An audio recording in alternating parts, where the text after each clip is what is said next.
Good afternoon, Flannelverse. It is Monday afternoon. We're doing best ball with Bindles here on a home stream this week. We've been doing home and away 1 week on my stream, 1 week on Bindles' stream. This week we are home. Bindles is joining us. Bindles out on the balcony this afternoon because apparently traveling. His girlfriend needs to pack. Bindles, how you doing this afternoon? Yeah, I'm doing great. Yeah, I am back on the balcony, and yeah, you can call me Windles if I ever win Windles, anything. Then I'll change my brand to Windles, but for now it's just Bindles. So yeah, I like that. That's a good. Whenever you win, we're gonna start calling you Windles for like one week after you win some big tournament. and yeah, I will be able to draft this week too. So that's a huge news for me, underdog, because I haven't been able to. So that's really exciting. So looking forward to that. Are you gonna enter like a million slow drafts while you're in somewhere you can draft? Before I leave, I will 100% enter a million. I'm gonna try. It's mostly a family trip, but I'm definitely gonna make some time for some streams as well. So yeah. Billy says Bindle's pretty covered up compared to normal. Yeah, what's going on there? Why are you not showing us the guns today? I was just coming out of work meetings, and so I'm wearing the polo. You know what I mean? Gotta look a little bit more professional.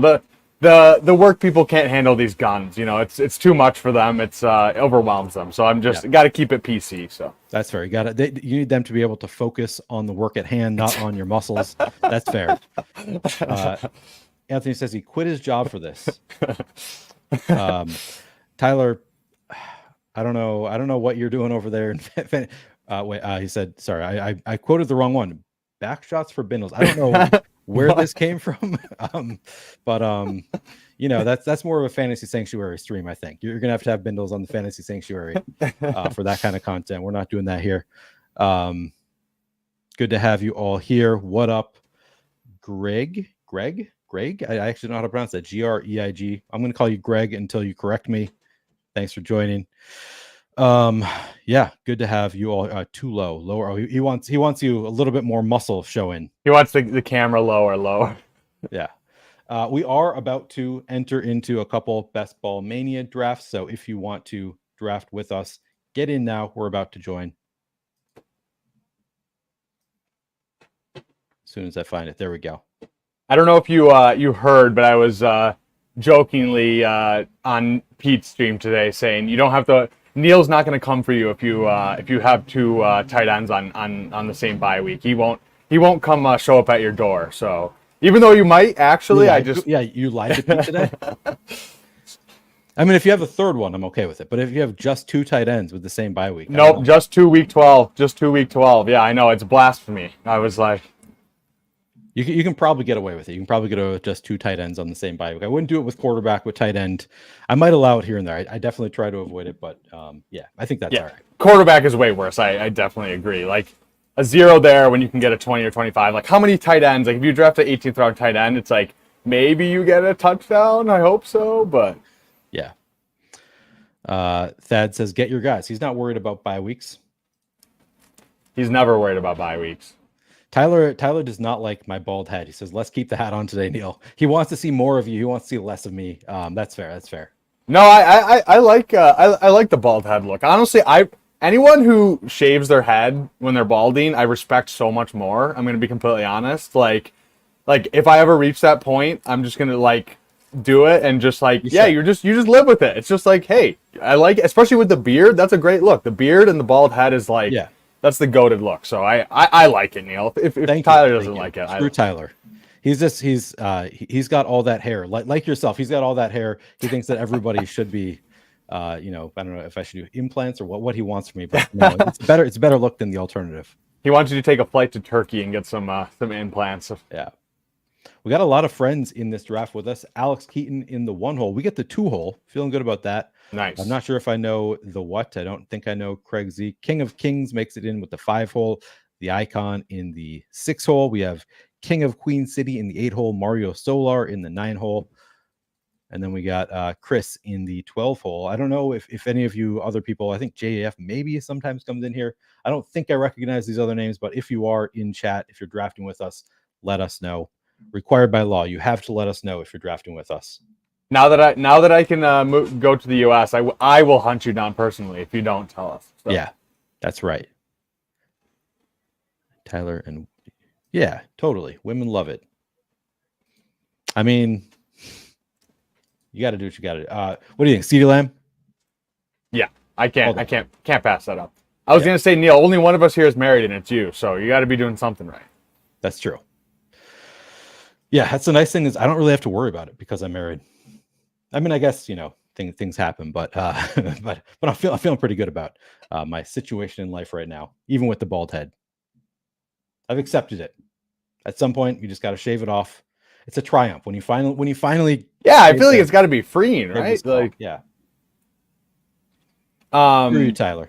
yeah, I'm supposed to be going to Minnesota for work in July. I know we talked about that previously, so definitely once I'm all confirmed with everything, I want to make sure we. I don't know if we do a stream or if we just like meet up or something, but I was like, I'm going to be in Minneapolis, so you, PPR, Tyler, whoever else, that should be nice.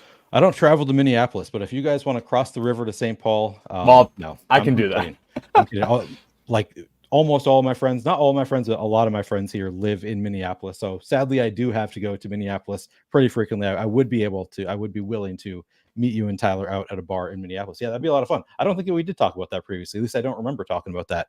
Oh, maybe it was with Tyler, yeah, because my company is based in Minneapolis, which is just completely random. I was just looking for a new job, and it just happened to be based in Minneapolis. But hell yeah, I will be. There's going to be 1 week in July where I'm going to be in Wisconsin, so hopefully it's not that week. But we'll have to talk, in DMs.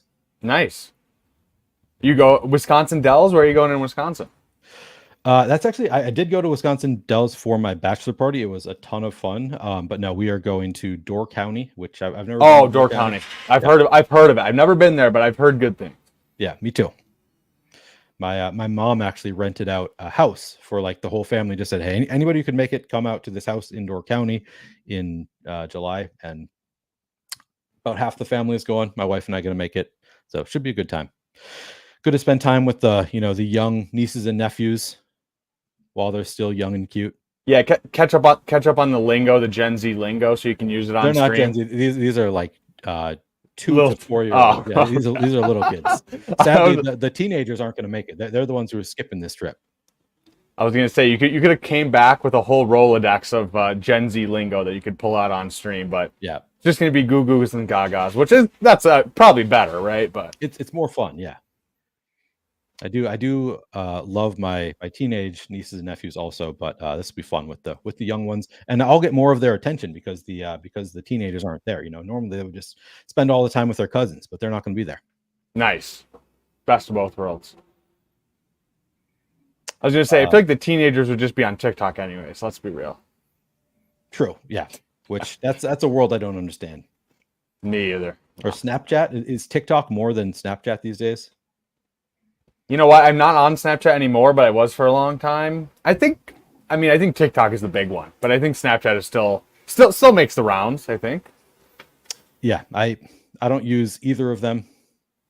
I do have a TikTok account now, recently, but I haven't started using it. Yeah, that does seem like a good way to grow, is just post TikToks. I feel like the algorithm is pretty nice, but yeah. So far, I've just used it for consuming content. When other people send me TikToks, I'm like, all right, I guess I'll get the app to make it easier for me to just go watch this. It is a bitch to watch TikToks if you don't have TikTok. I know the struggle. All right, we're coming back around to our turn. We have CeeDee Lamb. Love that start for us. Anthony says he still uses homing pigeons. Is Anthony older than me? He said he was old. I don't know. All right, here's by ADP. Do you want to grab Achane and then whatever wide receiver falls back to us? Sure. Or do you want to go wide receiver? I'm good with Achane. I don't have a ton of Achane. I don't think that I want to be like under the field on Achane, and I'm pretty sure I'm under the field on Achane right now because I usually do wide receivers here. So I think it makes sense to grab him here. I'm trying to get up to like even with the field exposure is about where I want to be, I think, on Achane. Yeah, I agree. You just don't want to show up in week 17 and you don't have enough. Whatever. If you do sneak a team through, okay. So I would be inclined to go Devonta Smith here for the week 17 with CeeDee Lamb. I know you're not a Devonta Smith guy, but you got to get your exposure somewhere. It makes sense. No, 100%. I'm on a CeeDee Lamb team, and we didn't have to take Saquon Barkley. He didn't fall to us, thank God. Otherwise, the chat would have roasted us. But Yeah. All right. yeah, Good. that's beautiful. I was just reading something that was super bullish on Devonta Smith, and now I don't remember where it was. Was it a dream I had last night? Was this a real thing? I feel like I just read something super bullish on Devonta Smith like in the past 24 hours, and I'm totally blanking on where it was. I feel like it might have been a fantasy points thing. Maybe Scott Barrett put something out. Nice. Yeah, I really need to get the fantasy points data suite because I was talking to Tom who works for them. I think I had him on the channel. It was back in like February, and he was talking it up. And I know like seems like everyone I know that's smart uses it. So I'm like, I should probably dive into that. So The data suite. yeah. Well, Bindles, if you want to get 15% off the data suite or any package at Fantasy Points, you can use promo. Damn it, I always point the wrong way. You can use promo code Orfield24 to get 15% off. All right, I might be sending some money your way soon then, because definitely need to do that. But yeah, Devonta Smith. I mean, it just seems like I don't know. I just think the Eagles are going to bounce back. Like they can't be worse than they were last year. It was just a terrible situation in terms of coaching, in terms of injuries, in terms of everything. I mean, obviously he's very talented, and he does have contingent upside too. Like if either one of Goddard or AJ Brown go down, right? It's like kind of all three. It's kind of like San Francisco, right? Like if any one of those guys goes down, like they could go absolutely nuclear. And honestly, I think AJ Brown probably has more spike week, like huge spike weeks. So for best ball, it definitely makes sense why he goes so much above. But like they don't score that differently from like a season-long perspective. Like it's a little bit of a difference, but it's not crazy. It's probably a couple points per game in season-long. So yeah, and Tyler got it exactly right. This is what it was. Scott Barrett was tweeting about how Devonta Smith might take on that Keenan Allen role. It's not something that's like confirmed. That's just speculating what could happen, and it would be wheels up for Devonta Smith in that scenario. I saw Derek Brown also responded that he was very high on Devonta Smith this year for different reasoning. So that was the bullish thing that I read on Devonta Smith today.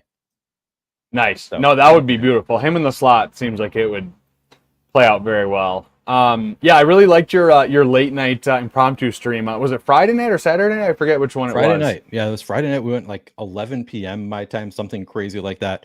Yeah, that was a lot of fun. We put it together like within an hour beforehand. It was, I was like, all right, I'm going to put a thumbnail up. We're going to get this up on YouTube. And we just let it roll. It was fun. Those are the best ones when it's just impromptu and you just invite your buddies. In the spirit of the channel, I named the stream Best Ball Whenever, thinking that I would do a lot more of that. I haven't done a ton of it.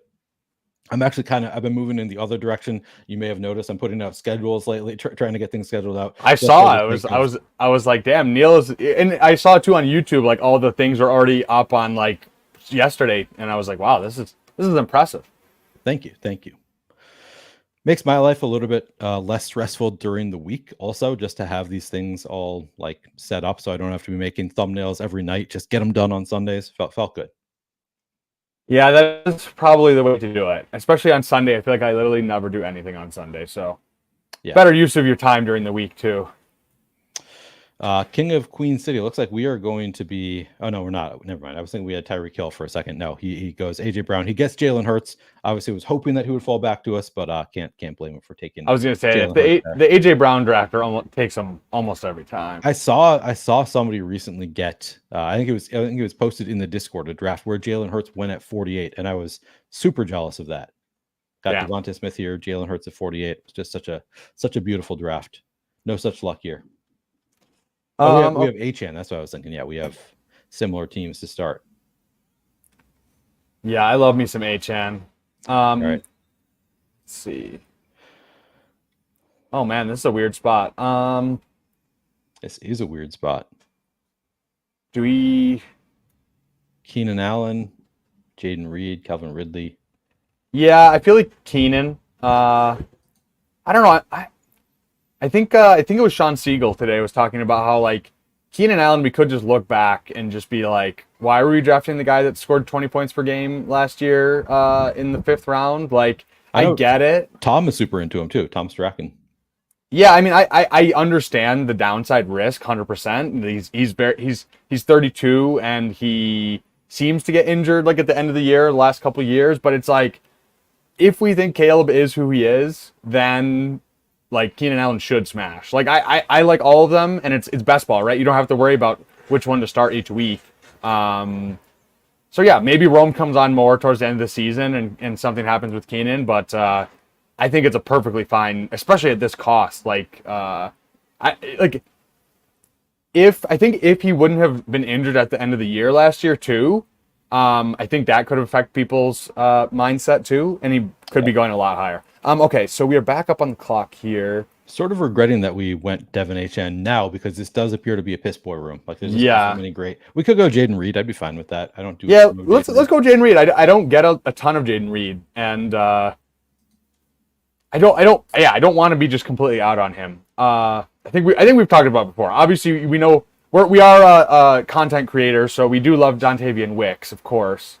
I'm pretty in on Christian Watson, not so much on Romeo Doubs, but I don't want to fall into the trap of not taking the most expensive guy when there is a bunch of guys later on, because I just feel like it's bitten me the last couple of years, and I want to get my exposure at least to Jaden Reed. So. And that was kind of my philosophy early in the summer last year, was like, I'm not going to take Raheem Mostert. Where actually, no, it was Devin Achane last year was going the first of the Dolphins running backs. And it was like, yeah, I'm not going to take him there because, I'm just going to take I took a lot of Jeff Wilson late early in the summer. Luckily flipped it by the end. But like that was the same kind of thinking that led me away from Devin Achane and Raheem Mostert. And Jaden Reed probably still does have the best bet to be the number one receiver there. So yeah, good to get some exposure there, even if I'm probably gonna end up a little bit underweight. Consigliere says, watching Justin Steele draft best ball. Best ball is made for athletes, literally no way to influence game results. Underdog should really start trying to get leagues on board. Man, it was really fun drafting with Justin. I did feel bad. There was a round where he had set up such a beautiful team. He had everything going perfectly for him. Had a like double or triple Miami stack, and Tua was going to come back to him like right at ADP. Nobody else had any incentive to take Tua, and I started joking around like, "Hey, if any of you want to take Tua now, you'd really screw Justin." Oh my and then lord! The one pick before his pick, Felix Castro decided to play along, and he sniped him once. I was like, "Oh my god!" It was very, very funny. And also I felt a little bit bad. That's hilarious. I'm going to be completely honest. I did see Justin Steele, but I did not, and I had seen that he was a baseball player, but I did not put two and two together on the stream. So that's my bad. You didn't know who he was? That he was the pitcher? It's weird. I had seen it, so like I knew who he was, but for some reason I wasn't putting two and two together on the stream. It was late. I had a long day, so I'll chalk it up to that. But yeah, that is pretty crazy. We got to get some athletes on the street in the streaming game. That'd be really fun. I don't know that many pro athletes. I'm gonna be honest with you. I just know the one. Yeah, I'm trying to think. Do I know any? I don't think so. I know a lot of like people that used to be cool and like college like big time college athletes, but I don't know any pros. I don't think. I was a big time college athlete. Yeah, exactly. I do. Yeah, that's who I was thinking of. Yeah. Little known fact: Reggie Bush actually used to live in my my parents' neighborhood, which was really weird.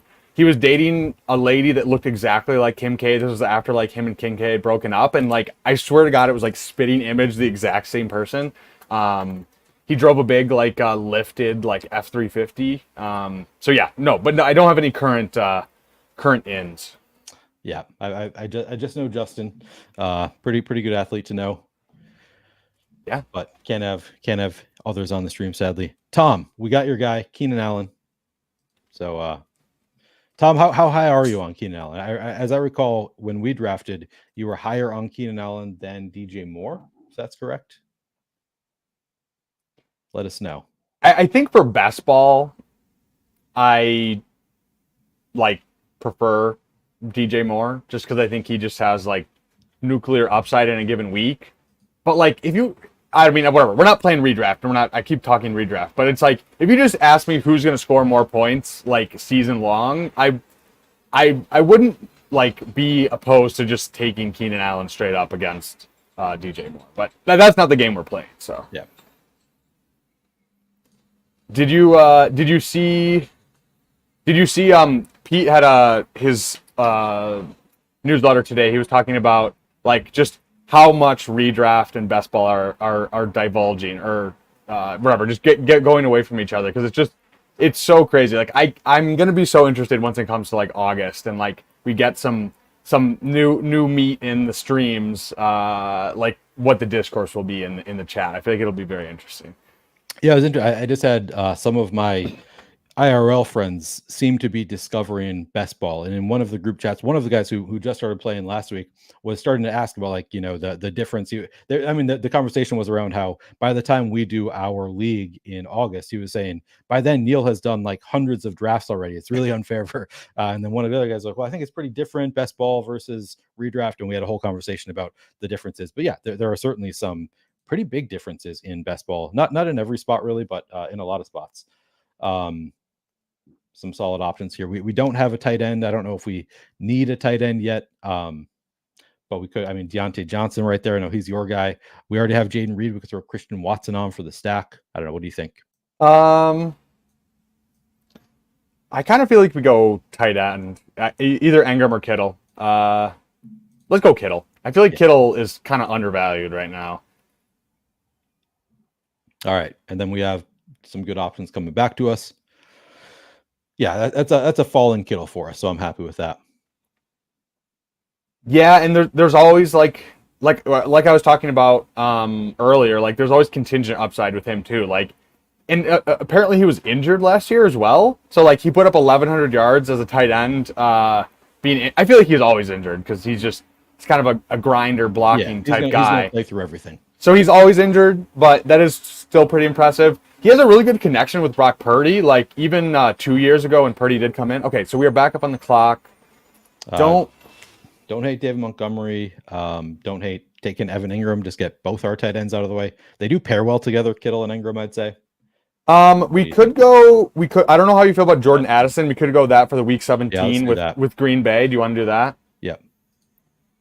I do love the Demont Achane pairing. That is pretty nice if you can pull it off. I know, like a long time ago when I had Sacrilegious on, he was like kind of theorizing like that combination of a guy who, like, you don't know Achane, like he could have some, because of the lack of touches, just have some dud weeks, whereas Demont is pretty much never busting, just always getting you that 10 points per game, or 10 points, and that is a pretty nice combo. But there's other guys later on that aren't that much different than Demont, so I'm fine pushing that there. Yeah, I like the next turn as well for running back. So no issue with that. Tyler says, there's Tom. They were talking shit. No, we were not talking shit. I was suggesting you could do back shots on the Fantasy Sanctuary channel. There was no shit talk. I was just saying this is a family-friendly stream. You can do whatever you want. That's all I'm saying. Tom says, Keenan Allen's dog levels are undoubtedly higher than DJ Moore. You don't think DJ Moore has that dog in him? Tom talking some shit. I was going to say, I think they both have the dog in them. Different, maybe different variations of dog. As we know with Underdog, there's many different breeds of dog. I think they have different breeds of dog inside themselves. Yeah. No, please ignore Kelsey, Rushy, new round one worthy. So Tyler is out on Hollywood Brown, apparently. That's what I'm learning. Thaddeus is in on Hollywood. Well, we didn't take him, so apologies. I'm pretty out on him at his cost. Like when he was going like pick 65, 70, that's perfectly fine. But I don't know, man. Like what are we doing? Like I don't know. Maybe I'm just the Rashee Rice bull. Like I don't know, but I just think when we get to whenever Rashee Rice is playing and it's him, like I think Hollywood Brown is I think he's a good player, and I think Worthy is a good player, but I just want to be putting my chips on the guy who just, I know it's a limited role, and like the ball knowers are kind of saying like, okay, like yeah, it's kind of weird usage, low ADOT, but it's just like when you have a rookie that just absolutely balls out, like, and you can get a discount on him, like I just want to be scooping as much as I possibly can, especially when there's such a big ADP convergence between the two. So yeah, definitely. I was just looking through what happened on our draft board because I noticed that this guy took Xavier Worthy and Rashee Rice after Royan took Patrick Mahomes. So he goes to the double Kansas City. It's got to be painful for Royan, probably hoping to double stack, but he did have Travis Kelce. So not the end of the world for him. We got a little run on running backs going right now. Chris goes Jaden Daniels at 85. I don't hate it. No, I think that's probably where he should be going. I wonder once we get some camp hype. Like this is such a low like news portion of the off season right now. But like once we get into July and August and start seeing some scrambles and some more like news hype from the media, I think definitely he could get pushed up. So yeah. I have some thoughts for what we want to do with our next pick, but I don't want to say them just yet. Actually, we have a few different directions I think we could go with our next pick, our next couple picks. Yeah, I think we probably go running back, and then we have some outs for quarterbacks as well. So I think we're probably on a similar page there as we try to not divulge our secrets to the chat. It's tough. It's tough sometimes. Never Rice is that. I'm not in the never Rice camp. I'm in the sometimes Rice. I'm not like jamming Rice like some people are, but he was pretty good. You look at like yards per route run last year, he was pretty elite. Yeah, I believe it was like, I don't know if it was the full season or if it was regular season or regular season plus post. It was like 2.5, which is like pretty crazy. And then PFF grade, like I'm not like a huge like model guy, but like a lot of the models that I see for like year 2 and everything, like I think he had an 80 plus PFF grade and that yards per route run, which like those two together is. All right, so I was thinking Jordan Love here because we took Jaden Reed, we made that bet. We've got Jordan Addison on the bring back already. Okay, yeah, let's do that. And then yeah, I mean there's other running backs here we can figure out. How do you feel about handcuffing Mostert with HN? I don't know if I've seen anyone do it. I'll probably do it in a draft here and there. I don't love it though. It's not my favorite thing to do. I mean they both were pretty damn good last year, so absolutely could work out obviously, but not something that I like seek out to do. They obviously, because they're on the same team, they have the same bye week, which is something that I try to avoid. So yeah, I think it's okay. I don't think it's like the worst idea in the world, but it's not something that I like to do a ton. Yeah, it's hard. It's hard, really, too, with the HN price of like the whatever second, third round. It's like you don't really want to be betting against him. Okay, we're back on the clock. Sorry. So we do have CeeDee Lamb. I would be inclined to take Dak and just be done at quarterback. We've got 2 double stacks already built in. If that's the case, we take Dak and then we have Devontae Smith bring back. Yeah, I'm down for it. We're just gonna have to hammer RBs and get a Shrek turd going for a while. But yeah, let's do it. I just the running backs here, like I like this group of running backs. I also don't see one that to me like stands out as way better than the rest. Sure. And I also like kind of the next tier of running back as well. So yeah, I think we can afford. And we went hero RB with Devin Achane in the second round, so I think we can afford to push it a little bit. We can, and we can just be done at quarterback. Don't have to worry about that. Completely close it out, and then we have Kittle as well, so we can just go 2 tight end, and we have some options to stack up our tight end as well with our quarterback later on. So yeah, I feel like that works. I actually kind of like doing that move of like locking up quarterback and tight end earlier. Yeah. And then just being able to take the fallers at whatever running back or wide receiver falls to you, because it's like sometimes you just get boxed out. You want to take whatever guy who's your guy, Jermaine Burton, right? And then you're like, I can't really afford it. So yeah, and I feel like that's a really good combo, both stacked for Dak and Love. I like those combos. They have offsetting bye weeks. I think they could both be elite this year. And it's really nice too. Already in the 9th round, we have stacks and bringbacks for both of our quarterbacks. Like I love having that all set through round 9. We really have a lot of optionality going forward, I think.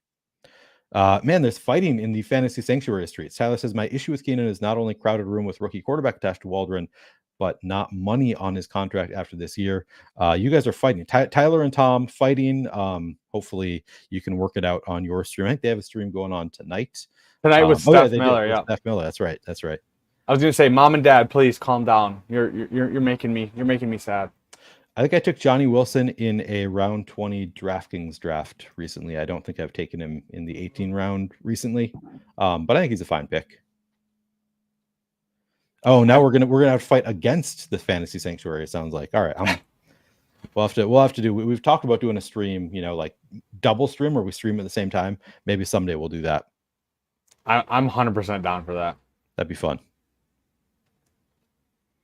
Oh, okay. I had no idea where this comment came from. I was like, I have no idea what the backshot was just a couple of shots with. Okay, I get it. Yeah, I was very confused on that one. You're spending too much time on the new Elon Musk's new Twitter, where it's just like it's not what it used to be. It's not safe. Not safe for work. It's no longer safe for work. I mean, I don't know if it was ever safe for work, but I feel like it's even more not safe for work. It's just been like, I feel like he's like forcing it on you now. Like, I don't know, just gotta stay in my following. Exactly. Not the for you, because Elon, I don't know what he's thinking. Yeah, I'm just gonna have to mute Hawk Tua though, because I'm just like every third tweet is a Hawk Tua tweet, and I'm just like, okay, it was funny for like the first 10 minutes, and now it's just like it's too much. Call it the Davis Maddox taking Kansas. I mean, they're good picks. I think a lot of them. I usually just take like one or I don't know. I don't really take a ton of Kansas City receivers without Mahomes, but it's not a bad bet. Make a bet on the offense. Mahomes is expensive. Could work out. Good workout. I mean, yeah, I am pretty bullish on the offense. I wasn't killing. Yeah, you probably were not going to get Jaden Daniels to come back to you at that 108. Sometimes they'll fall there, but I think that's likely true. Yeah, I mean, the 2v2 probably isn't that much different. Like, if you think of Jaden Daniels versus the running back, you could get, like, where Jaden Daniels goes, it's, like, probably not much difference, honestly. Yeah.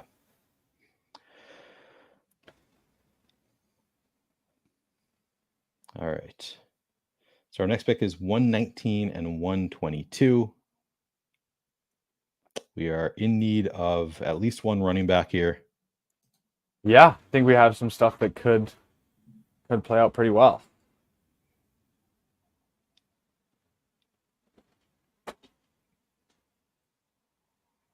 So wait, what draft is this for you, Neil? It's like 60 something, right? Like 63, I want to say. Nice. Yeah, I'm not sure how many BBMs I'm gonna end up doing, just because like I'm gonna have a long time to catch up. I say we take our no ball guy because I don't see a big distinction between these three. So even if Alex takes two of them, I'd be fine snapping up the third okay personally. And I think we need at least one more receiver, and we have Love, so I like taking Wicks here. I'm down for it. It's hard for me to pass up on the Trey Benson ADP fall, if I'm being completely honest, but I think I'd rather have the second guy with Jordan Love, and then, like you said, these running backs are pretty similar. So yeah, I moved away from my Trey Benson Love a little bit just because I took so much early on, and now I'm a little bit worried that he's just contingent value. But I've seen mixed things on Trey Benson. How do you feel about a Zeke or a Rico here, or do you prefer Chase Brown? I'm just thinking for the Dallas and Dallas and Philly thing. I hear you. I feel like that's a different tier for me. Like that would be a tier after these guys. Personally, do you have a preference between these two? I feel like Gus Edwards on this team. All right, we got Gus. I don't know. I rarely take Gus, but I feel like if we're pushing our second running back to this range, I want at least some production where I just know what I'm getting. I'm in on Gus, so I'm happy with that. Okay. Apparently, I'm more in on him than you are. I think that could potentially be a very good offense. I think he's the leader to be the RB1 on the team. I think that he has been efficient in years past. I know that might be because of Lamar Jackson, but he's I don't know, go into an offensive coordinator who knows him. There's a lot that I like about Gus, even if he does take a step back in terms of efficiency. I think that the volume could just be there. He might just have enough opportunities to offset it. So where he's going, I like him. Yeah, I mean, if we just think about it as Chargers RB1, that's a really good price, right? On Chargers RB1, if you're just taking the Gus Gus Edwards out of the equation. Obviously, Kamani Vidal, he's a challenger there, but I mean, whatever. He was a 6th round pick as a rookie. So it's not like he's a guaranteed thing at all. So yeah, I like it, especially in this build. So Yep. Is it true that Jaden Daniels put on 25 pounds? I'm trying to verify this. I know he weighed in a lot. I am seeing some things where you moved up 10 pounds. I'm not sure if that was just a speculating that if he moves up, this is considered. It says Daniels up 25 pounds immediately moves up near A-Rich. I think he's saying that could happen. Like if he does come in heavier, he will move up quite a bit. But I'm not sure if that is what he's saying. But yeah, I mean people are very scared of the weight for Jaden Daniels. I don't know. I'm okay drafting him even if he is a skinny quarterback. Just hope that he stays healthy because all of these guys seem to have a decent amount of injury risk. I'm not sure that his is that much higher. Yeah, and I believe he weighed in at 210 at the combine, which is yes, he looks skinny, but he's not that small. I don't know. It's not like Bryce Young where he's just short and he only weighed in at I forget 205 or something. Yeah. You're hoping that he's Lamar Jackson. You're not hoping that he's Jalen Hurts. He's a different kind of runner, and he is still young. He can still put on weight in an NFL weight room. So maybe next year is the year where he gets up to 225 or something. But I think he's fine. I don't know. I just want to fade that noise. I'm just not worried about that. Yeah, me too. I know Megan will disagree with this. As I said, I'm going to try to convince Megan on Friday when I go on the Friends of Best Ball. I'm going to try to convince her that Jaden Daniels is the future and the present, of course. But yes, I also love the stacks we've got going on. Yeah, I mean it's kind of like Justin Fields, right? He doesn't even really have to be good. He just is going to run so much, and maybe he is a good passer. I don't know. I'm expecting him to be a good passer. I think that he's. I don't know. I think that he's actually a talented quarterback. I think that he, and again, I don't watch college football, so this is all kind of based on things that I've heard elsewhere, little highlights that I've watched. But it sounds like he actually has some real potential, even outside of using his legs. All right, I'm very happy with these running back options that come back to us. Yeah, thank God, because sometimes they get scooped up, but. Yeah, this is a beautiful range for these running backs. I said we add Marshawn Lloyd onto our stack. Yeah. Let's go Lloyd first, and then you can make the next pick. Say these are the positions we need to think about. Let's see, Sharbs. Yeah, I'm good with Sharbs or Chandler. You can't say it while Alex is still on the clock because Alex is definitely listening. Watch, he's gonna go both. Yeah. No, he goes Ty Chandler. Yeah, does go Chandler. Let's see, because I really don't want Jalen Wright and Achane. I guess if we're I don't know. I'm just not super in Jalen Wright this year. I feel like he could be one of those guys where just doesn't really do much his rookie year. We see a bunch of times where teams draft a running back and they don't really. Okay, let's go Sharbs. Unless you have do you want to go Wright and do the Miami thing or no? I'm good with Sharbs. Okay. Yeah, I've been pretty out on Wright, but I have heard some very sharp people making good cases for him, and I understand the case for him is just double contingent upside. If one of those guys gets hurt, we're expecting him to just step into Devin Achane's role if Achane gets hurt, or Raheem Mostert's role if Mostert gets hurt. There's also Mostert is aging, maybe he loses a step. I don't know. I understand the upside case there, and I'm trying to get back in a little bit because I don't want to miss out on this year's Achane. That would be we just saw it work out last year, could work out this year. But of course, you're also making the bet that he's going to be as good as those guys, which there's no guarantees. We haven't seen what he can do in the NFL yet. So yeah, he's also basically. Sorry, go ahead. My bad. I recently learned that he is the biggest of that group, which I picture him in my mind as being just another really speedy little guy, but apparently he is the biggest of that group. So maybe he has some goal line upside as well. So I'm trying to get back in on Jalen Wright a little bit, but since we have Achane, I don't think it makes as much sense for this team. Yeah, I mean it's basically just Miami go Burr, and he's also very fast. But yeah, that is. I mean, hey, that actually is a very good point. Is he played in kind of a Mickey Mouse offense in college with Tennessee, where it's just like not a real offense, but like if he is the biggest by like a pretty considerable margin. So maybe he's a little bit more of the goal line back. Like I don't think really Miami views like anyone as like they just view them all the same. But there is the opportunity that like okay, we have a little bit of a bigger guy. He slightly more of a goal line guy.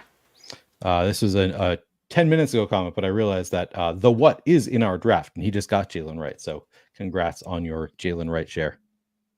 I don't know what our hot player, maybe that was Tom's hot player take on Keenan Allen. Don't remember what the take was at the time. Spurious, I'm glad that we made this happen for you. He says I'm ready for another Wix click. It's always a good day. I'm behind in chat a little bit. That's okay. We got a second. We're at the turn. Yeah. It's nice being at the turn. It's much easier to have these conversations when you are at the turn, as opposed to like when we're right in the middle. It's like you get halfway through a conversation every time it's interrupted. All right, but what is our pick? We got to make our pick. So it is nice to have that a little bit of time in between them. What up? Yeah. This time. What up, James? I already get derailed so easily. So yeah, it's better when we have longer to talk because my brain's moving at a million miles a second. So. And since we're talking about the Jaden Daniels size, I'll remind you that the reason that I bought in so much, and it's kind of, I feel like it's not the best reasoning in the world, that I just like I just needed to hear one bullish thing about Jaden Daniels' ability to stay healthy, and it was Field Yates at one point came out and said that he had heard from somebody like in the know that he was more like he's like a Gumby was how we referred to him, and he's just going to be more elastic and be able to take hits better, even though he's not very large. He's going to recover quicker from any big hits. And I was like, all right, that's all I need to hear, because I really want to draft this guy, and I'm also nervous about the size, and that was all I needed to hear to be like, okay, I'm in. Yeah, I mean, and like so many quarterbacks got injured last year. Like any quarterback can get injured. Like I feel like there's a big like people get scared of running quarterbacks getting injured, but I think there's been a lot of data that shows that like there's not really that much of a difference. Even like maybe if it's like a Rich where he just is like absolutely just destroying his bot. Yeah, like that's one thing.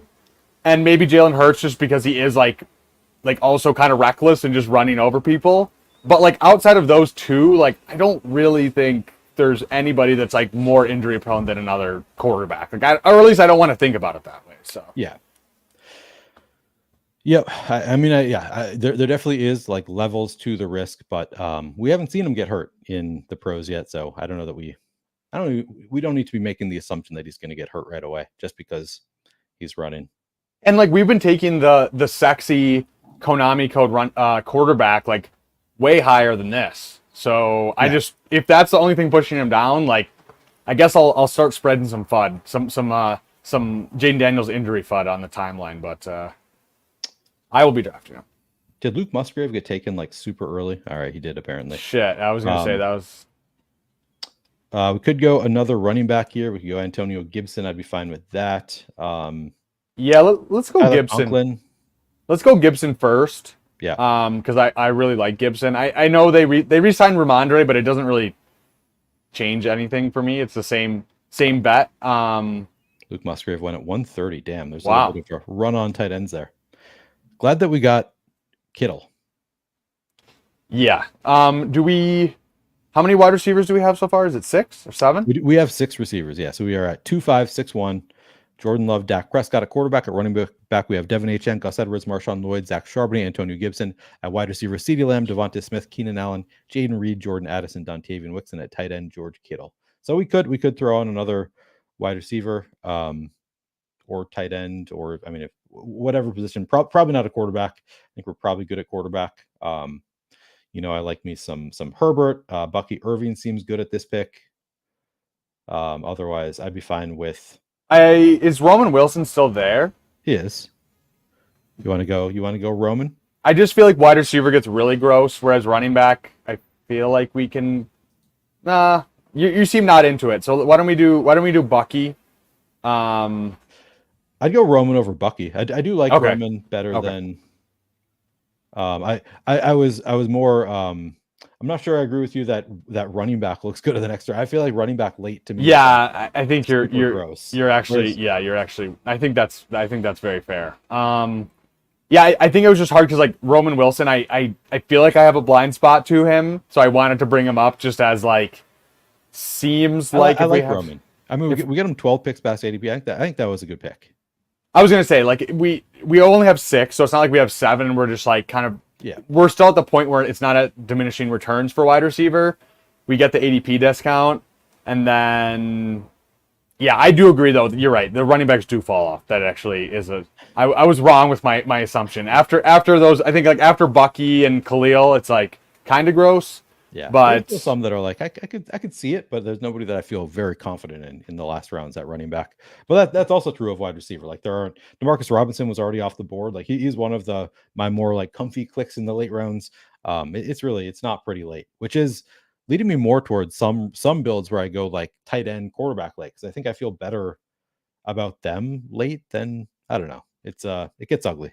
Yeah, no, I mean at this point in the offseason, that definitely makes sense because like the tight ends and the quarterbacks, at least we other than maybe Russell Wilson and Fields, like we kind of know what we're getting. Maybe Daniel Jones, we don't necessarily know. There's some bench risk. But yeah, I think Best Ball Guy did a kind of draft like that where he only took running backs and wide receivers for the first, like I forget how many rounds, whatever, the first 12 rounds or something.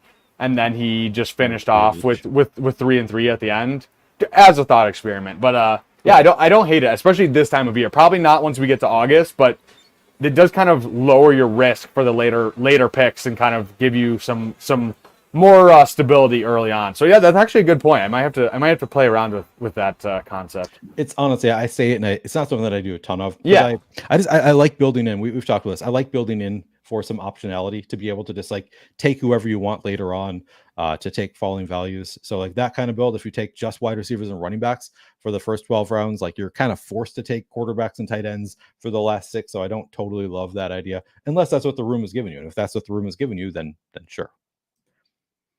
But generally I'm not like trying to build in that kind of way. I agree. I don't think it's like something you want to go out of your way to do, but like if like you said, if the room falls to you like that, you can play around with some stuff. Yeah. Yeah. Only 3 running backs off the board since our turn so far. Bucky Irving, Braylon Allen. I mean, those are like my favorite running backs of the group. Yeah. So not ideal from that perspective, but Neil, you're almost at 2K, brother. Yeah, haven't been moving that quickly, but you know, we're getting there slowly but surely. That's a good reminder. Thank you, Bindles. And I saw Tyler saying it in chat also. Yes, please do like the video if you haven't already done so. Subscribe to the channel if you haven't done so. Trying to get to 2,000. We are about a little over 250 away from the goal of 2,000 subs. Would love to get there ASAP. Obviously, I don't have a specific time goal, but you know, maybe by the end of July it would be great to get there. So yeah, if you have not already subscribed, would appreciate it. And of course, if you have not subscribed to Bindles' channel, I do have the link is in the description of this video. Bindles also streaming pretty regularly. You've been pretty consistently streaming a lot of, and you do a lot of drafters, DraftKings, a lot of different sites also. Yeah, got to switch it up because I can't draft underdog right now. So yeah, that's okay. We'll be changing. Yeah, it's the drafters are a little tough for the algorithm. I'm not gonna lie. I don't. I'm just throwing some names out here. All right, who do you like here? Let's go Jonnu first, because I do like a few of these running backs. I do have one that I kind of prefer, but sure, I'm open. CEH is the Roman Wilson bring back. All right, who do you like here? Did Roshan just go? Roshan did not go. We could go Roshan. I'm not a huge. Yeah, I was gonna say I'm not a huge Roshan guy. But I'm fine with CEH as well because he's been getting pushed up. Let's go Roshan. I feel like Roshan. I just want to bet against Swift. I was talking about this on my drafter stream on Friday, but like anytime I can bet against, like there's certain guys in the first couple rounds where I'm just kind of out on at their ADP, And Swift it's fine. I'll take him. Like, I don't want 0 of him, but I just don't really. We're gonna get to like week 5, and he's gonna fuck up and do something, or he's gonna get injured. And my preferred bet is Khalil Herbert, but Roshan is a bigger back. I think he can catch passes. He can be the goal line back if you need him to be. So I think there's a few different ways he could pay off his ADP here. And just want to be betting against Swift. It should be a good offense, right? With in Chicago, hopefully with Caleb there. Yeah, obviously no guarantee, but they've invested a lot in that offense, so that is what we're hoping for. Yeah, I've been making the bet on Herbert because I think Herbert is the better running back, but there have been rumblings that Herbert might get cut and Roshan might just be that third down back who also has contingent upside in case of a Swift injury. So, yeah, I think that he's a pretty solid late round pick. Also, a lot of the same reasoning as Herbert, even though I think Herbert probably the better back overall. But where you can get Roshan, I'm pretty happy to take him. Lot of conversation about the Miami backfield. Yeah, Tyler says Jalen Wright is leverage against Mostert health, but Mostert was just signed to a 2-year extension, so maybe truly just insurance. Who knows? I mean, they reached to get him. Like, they took him in the 3rd round, I want to say. They took Wright pretty early. So you'd think that they do have plans for him. Who knows? Yes, thank you, Chris. Bang the bell. Yeah, you can also hit the notification button if you want to get alerts when the shows go live. Of course, you can also get those in the Flannelverse Discord. That link is in the description of this video as well. I did alert people in the Discord on Friday, about an hour ahead of that stream with Justin Steele and Fantasy Guru Drew and Debro. That stream was a lot of fun. I let people know in the Discord about an hour before it happened on Friday. Hopefully we'll have more of those kind of impromptu streams, even though I am working out the schedule. Yeah, those are really fun. Andy B says, yeah, why get the clear RB2 on the Chiefs offense? He thinks we should. I mean, we might still be able to get CEH if we wanted to.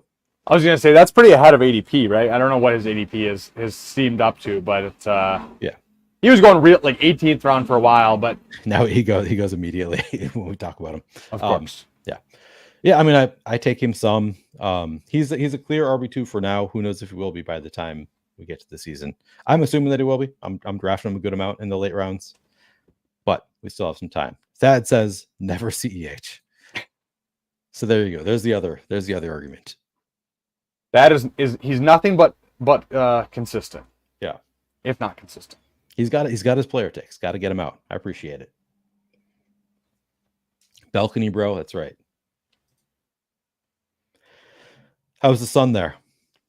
I'm pretty hot, I'm not gonna lie. I was it was kind of colder yesterday, like mid 70s, high 60s, but it's pretty hot. I am regretting not wearing the tank top now. So you can go in between drafts. We're about to make our final pick.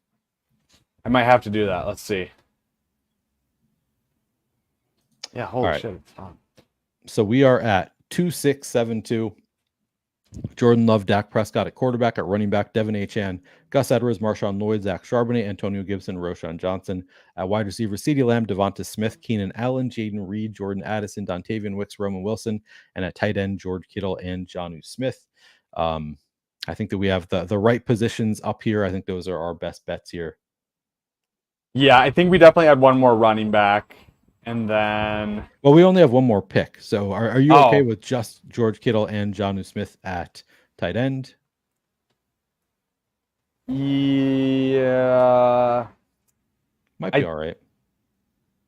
I lean running back, Estime. But if you want to go tight end, I will as the host, I will give you that honor. Yeah, the only other thing would be Tucker Kraft we could add on to the love stack, but I'm fine going Estime here, going 2-7-7-2. I have some concern that Jonnu Smith, that that we have two tight ends who are both going to be like, pretty low floor. So like slight concern there. I think they're both guys who are probably going to have spike weeks, but then some weeks where we're just going to get like 3 points out of the tight end, but I can live with that. I'm coming around on Jonnu. Because I mean, he's going to run all the routes. Like Durham Smythe was literally like, it was crazy how much he was out there and just not getting stuff done. But I think that's more just Durham Smythe being ass. And I think if with a yak guy like him, I want to be betting on whatever, a coach that knows how to get guys in space and utilize them. So maybe we get some crazy red zone stuff, some crazy screen stuff. And I feel like it's fine. I mean, Kittle obviously does have like kind of weeks where he doesn't do anything, but the spike weeks definitely outweigh it. So yeah, I don't know. I like thinner tight end rooms in general too, or I'm more comfortable with it. Unless like all three are stacked up, I generally lean towards away from going three and allocating. I feel like running back, we did wait. Obviously we had our anchor Achan, but then our second running back was what, pick 120. Yeah, we waited a bit. Let's see, 122. Okay. Yeah, I don't know. I'm pretty comfortable with like the seven running backs there and pushing tight end. But yeah, how do you feel about this team? Yeah, well, let's read off the team and then we'll give our review after reading it. So, at quarterback, we have Jordan Love, Dak Prescott. At running back, Devin Achan, Gus Edwards, Marshawn Lloyd, Zach Charbonnet, Antonio Gibson, Roshan Johnson, Audric Estime. At wide receiver, CeeDee Lamb, Devonta Smith, Keenan Allen, Jaden Reed, Jordan Addison, Dontavian Wicks, Roman Wilson. And at tight end, George Kittle and Jonnu Smith. Yeah, I mean, so we have Jordan Love double stacked with Jaden Reed and Dontavian Wicks. We have the Jordan Addison bring back on that one. And then we have Dak Prescott with just CeeDee Lamb, and we do have Devonta Smith on the bring back. I see people in chat talking about Will Shipley. I would have been fine with Will Shipley there instead of Estime as well. True. It could have been, I do like Will Shipley as a last round pick as well, but I don't think we have a bring back there.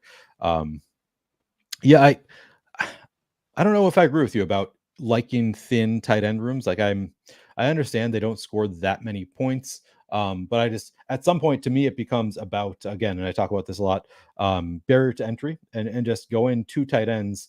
That third tight end, to me, it's easier for a third tight end to be, to make it into a lineup with 10 fantasy points as opposed to like a ninth receiver. So on this team, we only went 2-7-7-2.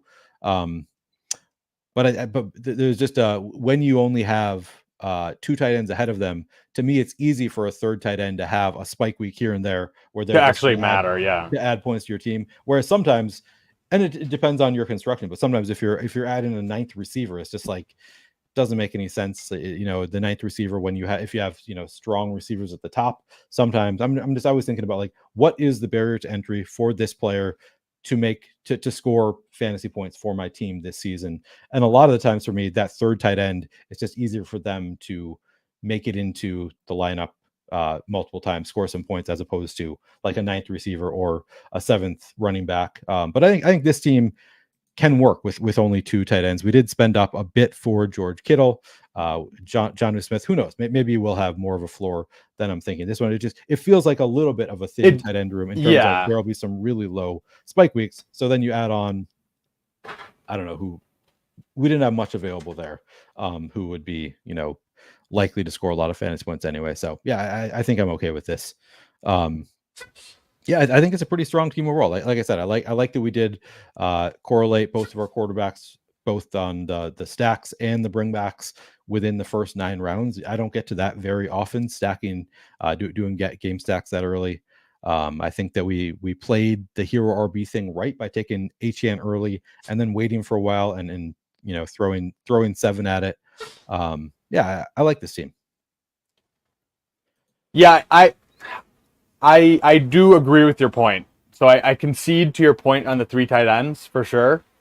I don't know. I guess I just think like if we're betting on Kittle, I'm fine just going 2. Like it's I don't know where the line is where I'm like just like perfectly fine going 2, depending no matter what the second one is. Like if it was Andrews and you go Jono, you're like this is fine, right? But it's like I'm not sure if Kittle is in that group.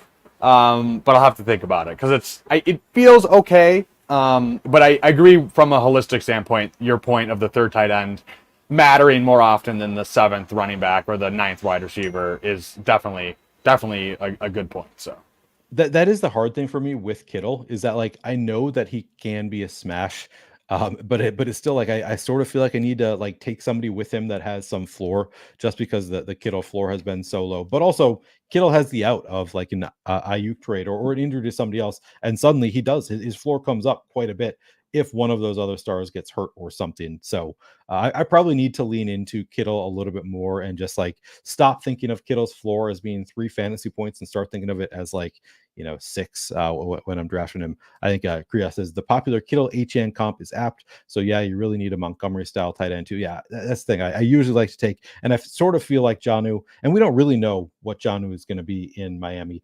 Sure. I'm assuming that he's going to be more like Kittle, where he's going to have some spike weeks and a really low floor. But who knows? Maybe they will use him a little bit more consistently. I think it can work out. It's just the way I kind of envision both of them as being big spike week guys with low floors. So then I like to shore it up with somebody boring, like a Noah Fant or somebody who, in my mind, I don't know. I might be thinking about all of these tight ends completely wrong. Maybe they, a lot of people would tell you that tight ends are just in general, like all tight ends, other than the true elites, are that way, where it is just like they're going to be have really low floors in general, and then have spike weeks.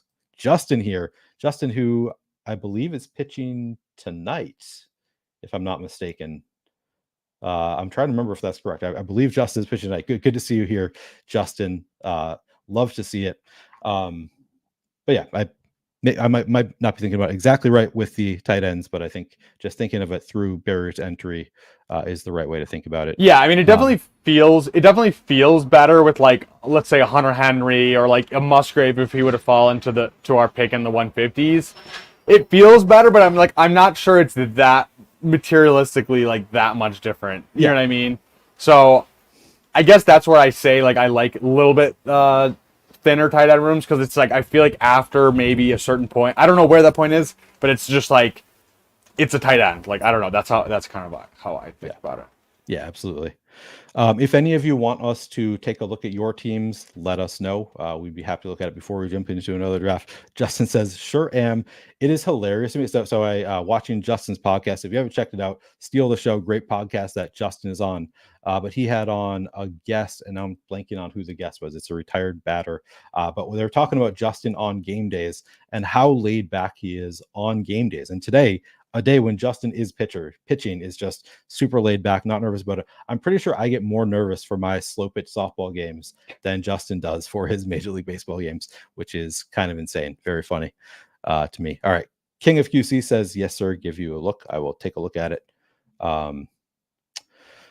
King of Queen City has Jalen Hurts, CJ Stroud at quarterback, so double elite quarterback. He goes David Montgomery, Najee Harris, Zeke Elliott, Jaleel McLaughlin, Eli Mitchell, Keaton Mitchell at running back, at wide receiver, AJ Brown, Jalen Waddle, Tank Dell, Calvin Ridley, Brandon Cooks, Rashad Bateman, Troy Franklin, Jalen Tolbert, and at tight end, Dallas Goedert and Dalton Schultz.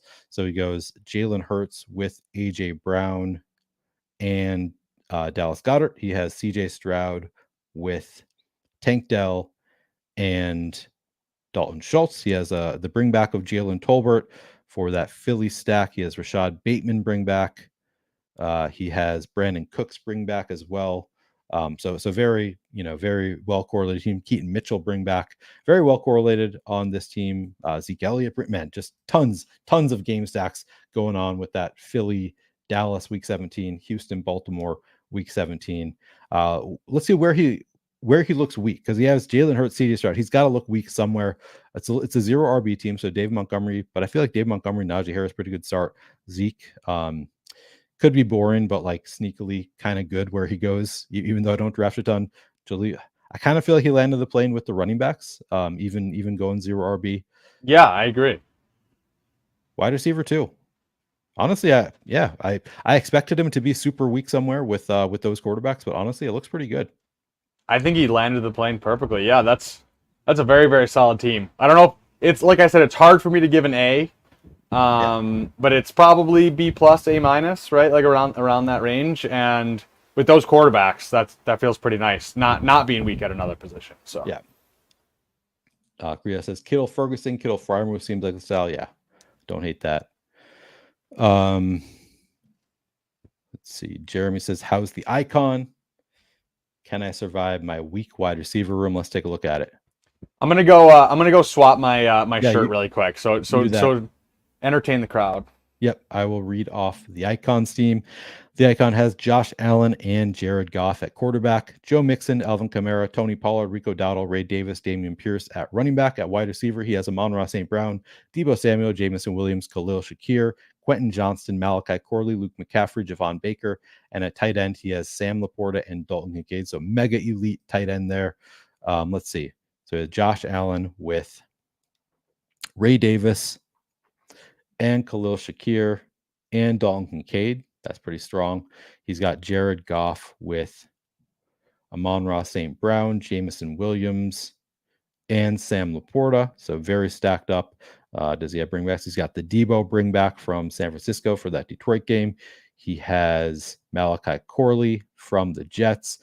He asked, can he survive his weak wide receiver room? Well, let's see. Quarterback, definitely strong enough. Running back, looks strong enough to me. Pretty decent running back group. Wide receiver. So you start with Amon-Ra St. Brown, Debo Samuel. It does take two wide receivers in the first 2 rounds. Takes a little break. Doesn't take Jamison Williams till 78. Khalil Shakir at 115. Quentin Johnston, Malachi Corley. I think you can. I think that you have.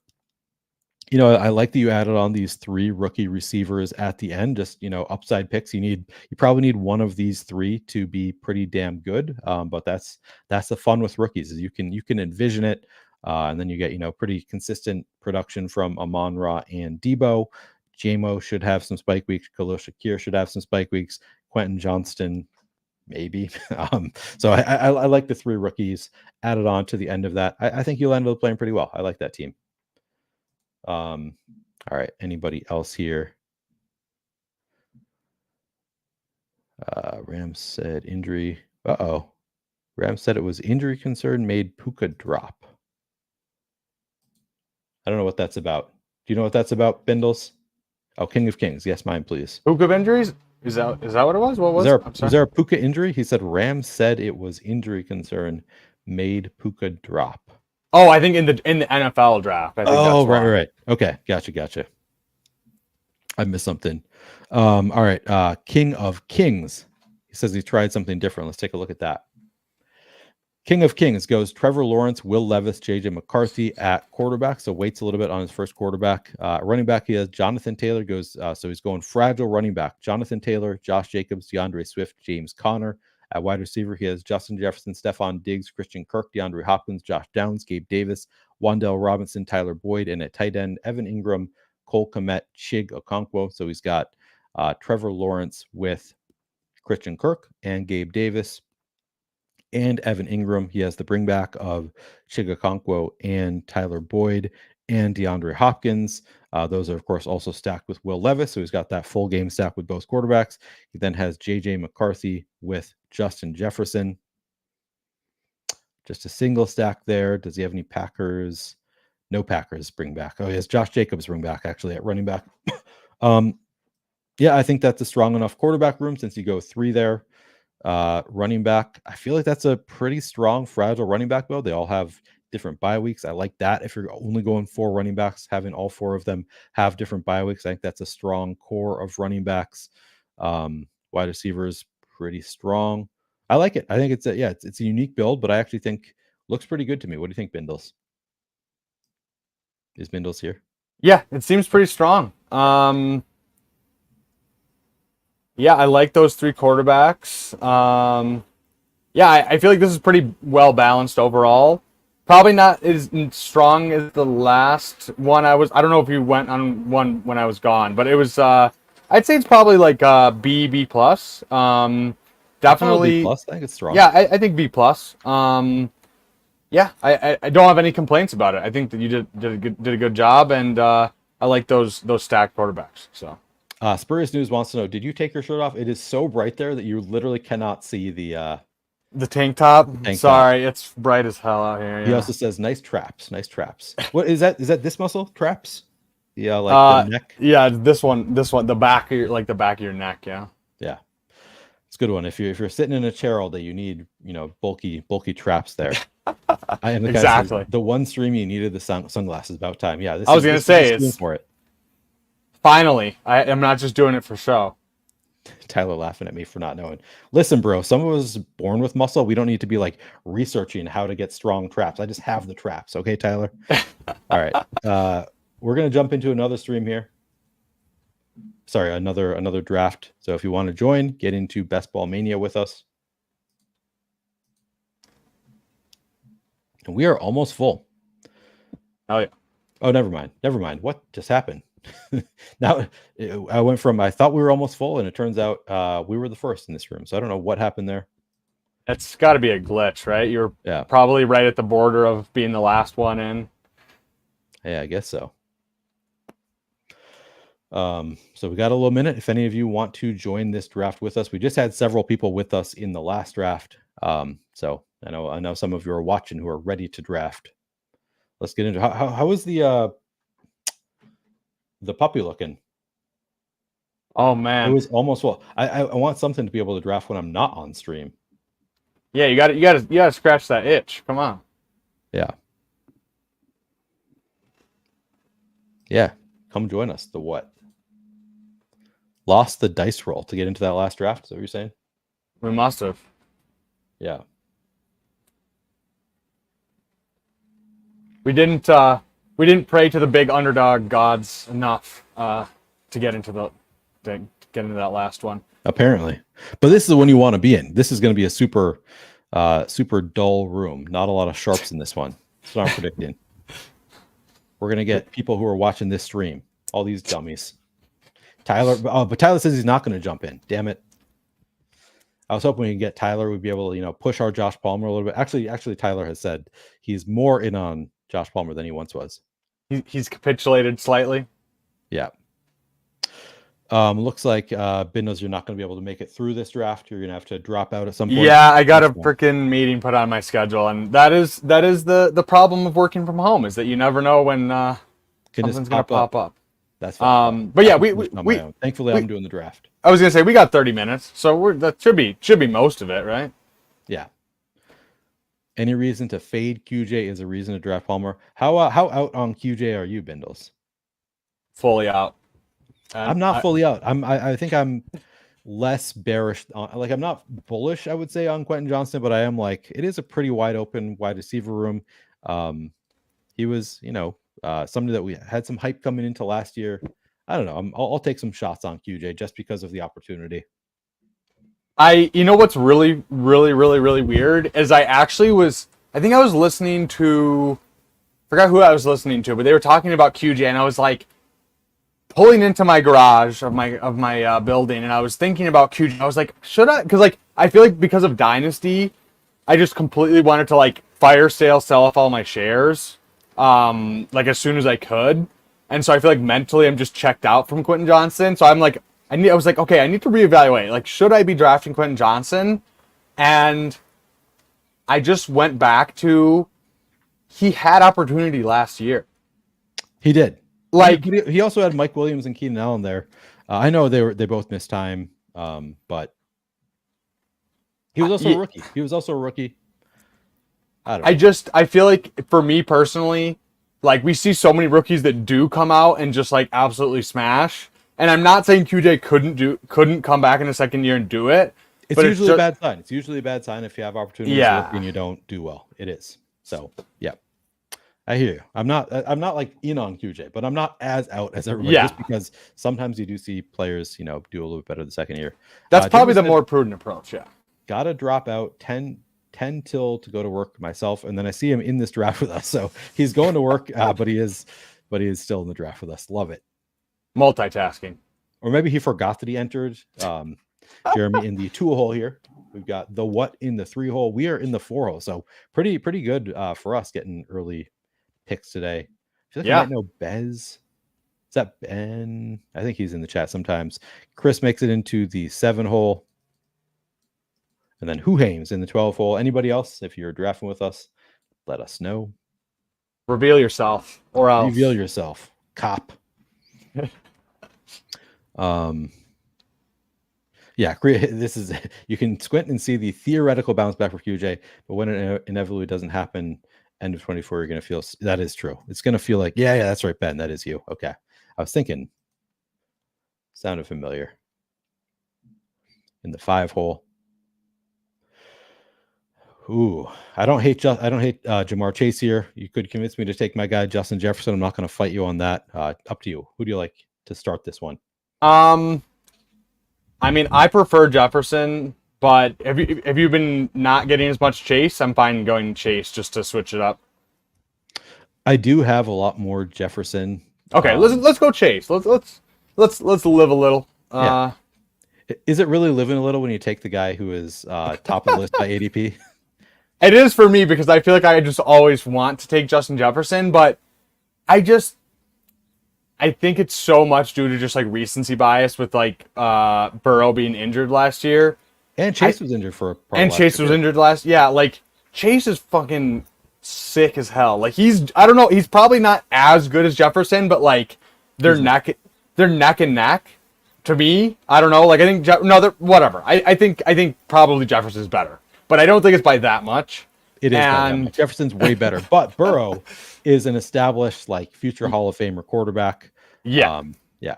That was where I was going. It's like JJ McCarthy, Sam Darnold versus Burrow, and it's like if I don't think there's that much of a difference between the two. Like I should be back in on Chase and taking more of Chase, but it's like I don't know. It's hard for me to pass on Jefferson ever. So. Before any of you get angry at me, remember I am a Vikings fan, so that is part of the reason that I'm making the argument that Jefferson is way better. Jefferson is just so incredible to me, but Chase also very, very good. Obviously, Tallest Fiddle is in here. Nerios, am I pronounced that right? Nerios? I don't know. All right, I see you in the. He got the 8 hole. Goes with, or no, sorry, that was not him. Where is he? Oh, here he is in the 6 hole. He got Justin Jefferson. All right. Good luck to you. I was going to say, we got to be careful if we have people in the chat right next to us. We've got a lot of people in the chat here. Yeah, I think over half of the people in this draft are in the chat, which is what's going to happen when you are the first into the room and you're streaming it. Absolutely beautiful. We love to see it. Friends and family, you're all welcome. Just don't take our guys. In the 12 hole, also says JJ was also injured. That's true. Yeah. Tyler says Chase is overpriced. I disagree. I like Chase quite a bit where he's going.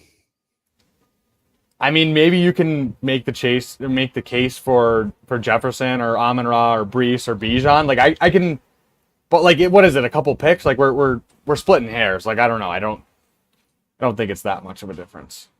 Yep. All right, we are coming up on our pick. Here's by ADP. Here's by rank. Let's see. Sorry, it's hard as shit for me to see right now. Might have to do some audio servicing for me because it's bright. All right, top of the board by ADP would be Saquon Barkley, Devontae Adams, Deebo Samuel, Devin Achane, Malik Neighbors, Devonta Smith. Let's go Deebo or Adams. Let's go Deebo. Let's go Deebo. I was gonna say Deebo. I'm kind of feeling Deebo. With the Ayuk potentially being traded, Deebo, I think Deebo is just a pretty solid second round pick, regardless. But then an additional out there. I was gonna say if we talk about dog level meters, Deebo is definitely up there, and so is Chase. Honestly, I wanted to say before we came up to pick, like I think Tyler has talked about this. So if I'm stealing his thunder, please shame me, Tyler. But I'm kind of coming around on Bijan. I don't know if I can stomach taking him over Chase and Jefferson. So I don't know. It's not like that much of a difference, but I really do think Bijan could just have like that legendary season and like make us look kind of stupid. So yeah, I've been taking him at ADP. It's not like I'm whatever. Obviously, we're all in on Bijan, but I don't know if maybe we're too low on Bijan just given the offensive environment and just the talent, and we're just kind of whatever. He's still a first round pick and he still goes like 7th overall. So it's not like a huge difference, but I just think he could have like that CMC 400-point season in his range of outcomes, and so I kind of want to be outcomes. It's unlikely, I think. Yeah, unlike. I mean, yeah, it's unlikely for anyone to have a 400-point season, right? Well, good point. Definitely unlikely. We can make that bet. I like Bijan, but I'm taking him, essentially at ADP. I'm not trying to reach. All right, it's our pick. We have available to us DK Metcalf, Stephon Diggs, Kyron Williams, Cooper Kupp. I am, for the first time, I think, in his career, I'm super in on DK Metcalf this year. Yeah, let's go DK. I was going to say DK as well. We're on the same page on this one, Neil, with all of our first 3 picks. So yeah, just expecting that offense to be good this year. So trying to make a bet on them. But yeah, I guess for Bijan, I guess where I would push him up would be over Amon-Ra.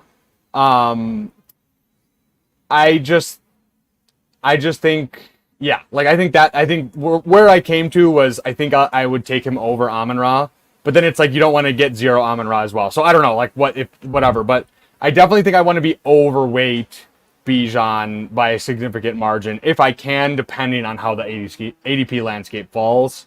I don't know, probably it would be at the cost of Amon-Ra. I love Amon-Ra. I'm a Lions fan, but I just don't think he has that. Maybe he has that true Cooper Kupp crazy upside ceiling. It could happen as he progresses through his career, and like he's done everything he possibly could do through 3 years. But I think if I'm going to weigh the range of outcomes, I think Bijan has a higher chance of doing that. And I think you can catch up at wide receiver later on. So yeah, I don't know. It's not like a huge stand on Bijan, but I just was thinking through like, I just don't see I don't see Amon-Ra hitting like the 25 points per game Cooper Kupp season versus Bijan. It's a little bit, I can squint and see it a little bit easier. So I think that is probably fair to say that he does not have that kind of upside. With Laporta there, Jahmyr Gibbs, they do have some else through there. J-Mo maybe taking a step forward this year. It would be tough for Amon-Ra to really take that step to separate. I'm still, because I'm doing so many drafts, I'm still taking Amon-Ra over Bijan Breece Hall just to get kind of even exposure. I do think that he still has a pretty damn high ceiling, even if it's not like Cooper Kupp best year kind of ceiling. I think that it's pretty damn high, and the floor I think is pretty safe with Amon-Ra. So safe, yeah. I like a high floor in the early rounds also. Jeremy did not like that we didn't leave Debo for him. I see he had Christian McCaffrey, so he was hoping to get a little bit of added correlation there. Just take Kittle later. He'll be fine. Yeah, that's right. Oh yeah, Ayuk went earlier too. Okay. All right, so we go 3 wide receivers through the first 3 rounds. We have Jamar Chase, Deebo Samuel, DK Metcalf through 3 rounds. It is our pick. The top of the board in terms of ADP would be Jalen Hurts, who we don't need. Travis Etienne, Christian Kirk, Isaiah Pacheco, Patrick Mahomes, Terry McLaurin. I'd be fine with Kirk, McLaurin. If you want to go one of these running backs, we could. We do have 3 receivers already. No, wait. What tight ends are here? I'm sorry. Kincaid is there. No, let's go Kirk. We do have now 4 receivers. We have Jamar Chase, Deebo Samuel, DK Metcalf, Christian Kirk. 2 of them have the same bye week in Jamar Chase and Christian Kirk.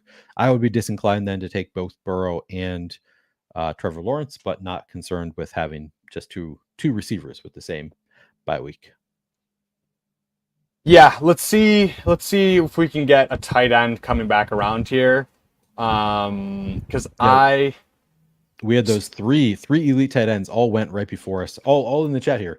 Chris goes Travis Kelce, Narias goes Mark Andrews, and then Ben goes Trey McBride. So those are the 3 picks right before us. Would have loved for one of those to fall to us. Didn't happen that way.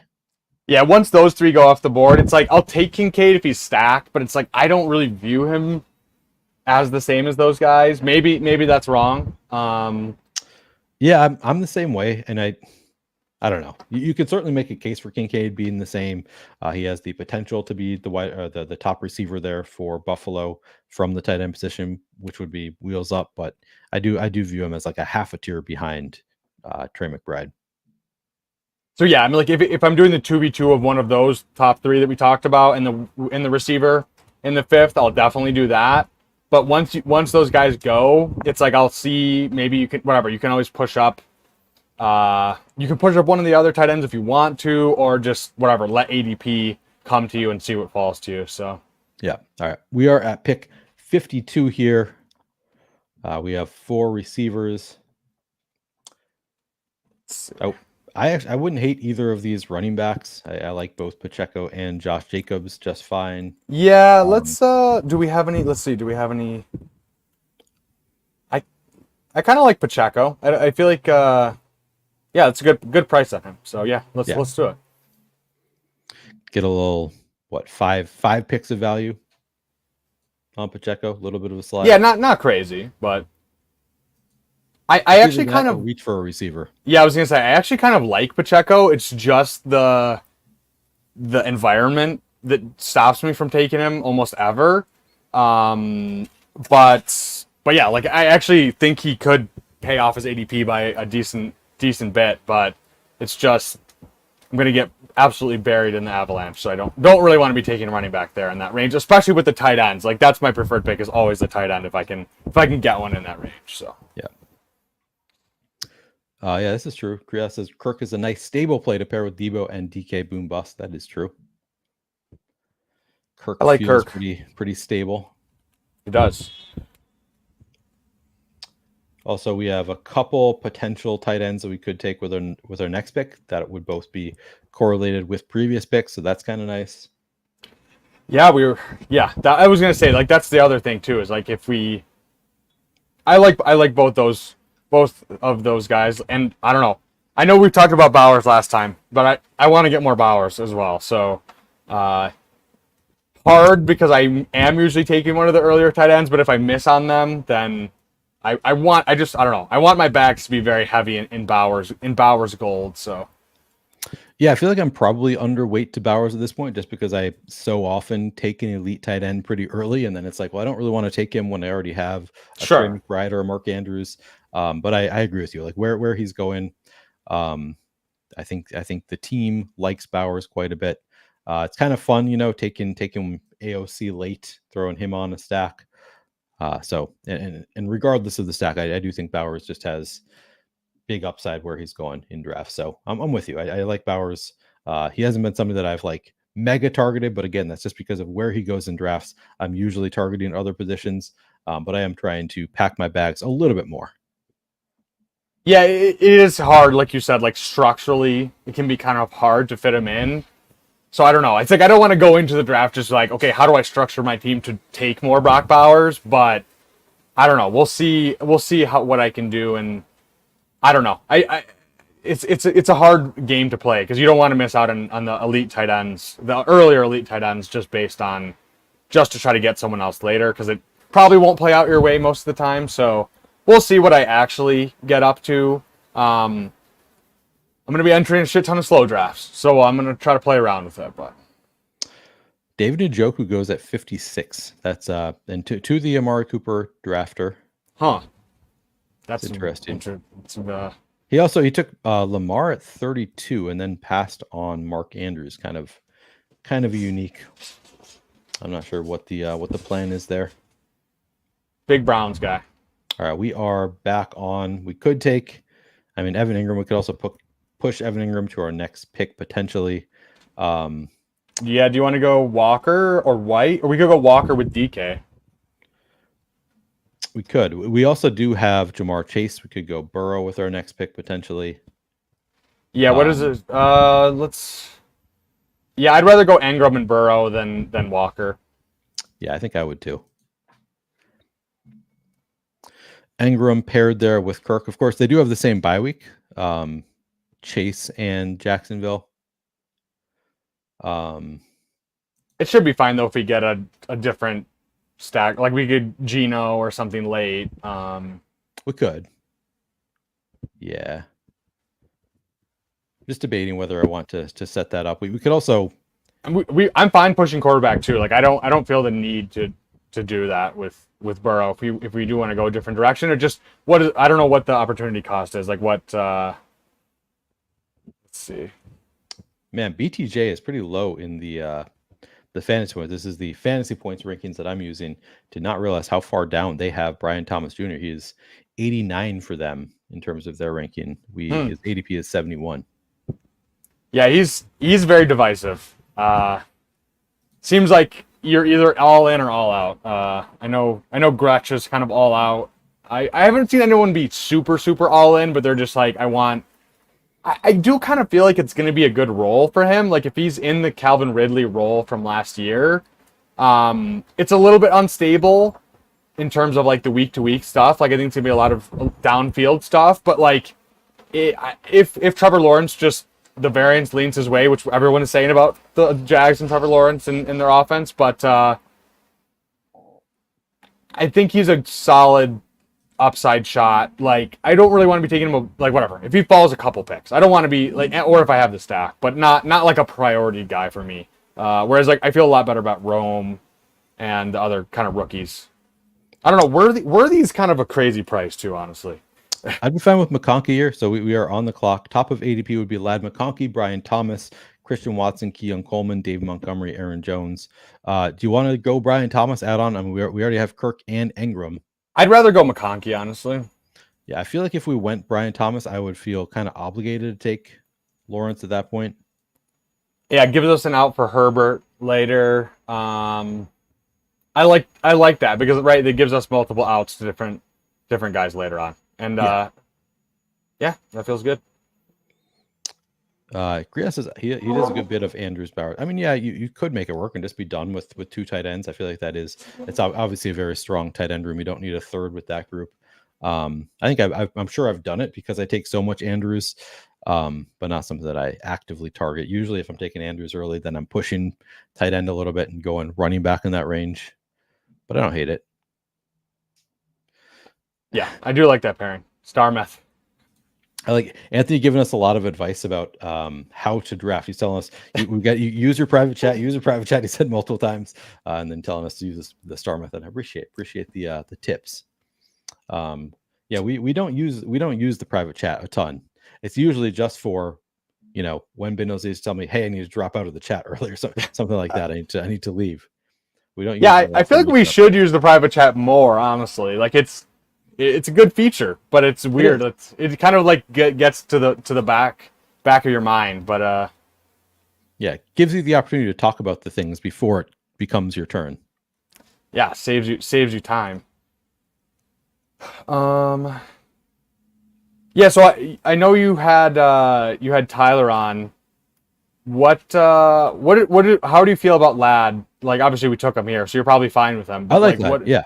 No, so we had the whole debate about Josh Palmer, how he was super out on Josh Palmer. Now Josh Palmer has moved up enough that I'm like, I don't love him as much at pick 105, 110, wherever he's going now, where he used to be like 130 something. But Lad, I think I'm more in on him than I was earlier in the draft season. I just think he is the odds-on favorite to be the wide receiver one. Like I do think it is likelier that Lad is the wide receiver one than Josh Palmer, even though I really love Josh Palmer's ADP for that potential upside. But sure, yeah, I do still think Lad is probably the likelier to be the wide receiver one there. Yeah, I'm kind of coming around on Palmer too. I mean, if he gets pushed up any more than like a couple more, like 100-ish, probably would be where I'm out. Yeah, but yeah, I definitely take. I agree that it's a good bet at that cost, especially if you're trying to like catch up at wide receiver in that range. It's a good pick. Oh, star method for Njoku, yeah. Yeah, that could be what happened because they had Amari Cooper. That's not you, Anthony, is it? Because they had Amari Cooper. They're clearly building out a stack, so maybe they got stuck there with Njoku. Could be. The wife is coming over and asking you honey, what are you making for dinner? And then you just David Njoku. We've all been there. Yeah, we have all been there. All right, so Burrow makes it all the way back to us at 93. I do like Burrow better than Lawrence. Yeah, let's go. We let him go and he came back to us, so it's meant to be. Yeah, I like that. I like the value on Burrow. I think the sky is the limit there for Burrow and Chase. I love that stack together. Oh yeah, just something. Yeah, we've all had it happen to us. I feel the same way. Says I feel dirty every time I draft Keon Coleman. Doesn't feel like a great pick to me. I have concerns there, but yeah, I've had this conversation with a few guests over the past week or two. I don't know how you feel about the Bills in general. To me, it's tough. Like I'm just like I feel like the most likely scenario is one of them is a hit and three are the other two of no three, because we get going pretty early. You have Dalton Kincaid, you have Keon Coleman, you have Curtis Samuel, and you have Khalil Shakir, all in the first 9 rounds, 10 rounds, 10 rounds. It's there's like no chance that all of them are do well, pay off their ADP. I think it's pretty likely that you have 2 of them at least fail, maybe even 3 of them fail relative to ADP. We are back on the clock. Do you want to go running back here? Yes, I think so. What about Spears for the Jacksonville bring back? Oh, Connor's still here. I do like Connor. Let's go Connor. Yeah, we could go Pollard for the bring back as well. If we just want to make that the tiebreaker between Connor and Pollard. I like Connor too. So all right, we go Connor there. We do have the out of both Pollard and Tyjae Spears. Spears, yeah, sure. I guess Spears has moved up. Damn, his ADP is up to 112. I did not realize. Makes it a little bit less likely, but you see him fall pretty frequently anyway. Not that worried about it. Yeah, I'm really in on Connor, so yeah. Yeah, I like Connor. As I've gotten more out on Benson, I've been more in on Connor, in part because the reason is the same. It sounds like all the rumblings are it's Connor's backfield. If it's Connor's backfield on an Arizona offense that I think is going to be pretty good, solid bet where he's going in drafts. Every year he outperforms his ADP by like 5 rounds, and we just keep believing it's not going to happen. And I'm just especially at where he goes, like around pick 100. Seems like a guy that used to be like a 5th round pick or like a 4th round pick just based on the projectable volume, and now we can get him at pick 100. I like Benson, but yeah, you answer your Benson question. Yeah, so it's not that I'm completely out on Benson. It's just that for a while I was reaching to take Benson in like around pick 90. Like I had him ahead of Jonathan Brooks for a long time. So it's partially just a matter of evening out my bags a little bit. So my concern is it's just reading the tea leaves or listening to the rumblings, and all of the rumblings seem to suggest that it's still James Conner's backfield. So I think that I had this idea for a while that maybe it was going to be a split backfield, Benson and Connor, and maybe Benson was going to come in and show that he had juice. A lot of things that I've listened to, it sounds like Benson is pretty talented. So just, I was very excited about Benson going to Arizona, good offense, guy with some juice. Maybe splits the backfield. I think the way I'm reading, the quotes coming out of camp, to me, it sounds more and more like this is James Conner's backfield. Trey Benson is going to be more of a contingency upside. He'll probably have some standalone value. Like my guess is he's going to have a role in the offense. But I'm more concerned that he's not going to have a ton of standalone value. That's an expensive cost for no standalone value, if that is what it is. Yeah, which we don't know. Maybe he does get 40% of the backfield and has enough juice that he can score some fantasy points for you. Maybe he does have, build on more of a role. Like if he shows enough early on, maybe he does pick up more of a role throughout the year. So I'm not completely out on Benson. I'm just not taking him at pick 100 here. I'm more taking him when he falls past 82 a little bit now. And again, part of it is that I have Benson bags already at this point. Neil, I do have to head out because I have to go put on my other shirt and get ready for my meeting. But thank you so much for having me. And I'm sure I trust you to land this plane. Yeah. I'll make you proud. I'll make you proud, Bindles. Why don't tweet it at me so I know how it turned out. All right. I'll let you know. All right. Good luck. Thanks, everyone. All right, have a good. All right. Just me now. I better take a look at the team. So we have 1 quarterback, 2 running backs, 5 receivers, 1 tight end. It's Joe Burrow, Isaiah Pacheco, James Conner, Jamar Chase, Deebo Samuel, DK Metcalf, Christian Kirk, Lad McConkey, and Evan Ingram on this team so far. Ooh, Tyjae Spears, Ben, killing me. You're killing me. What do I want here? Guessing no Cortland Sutton.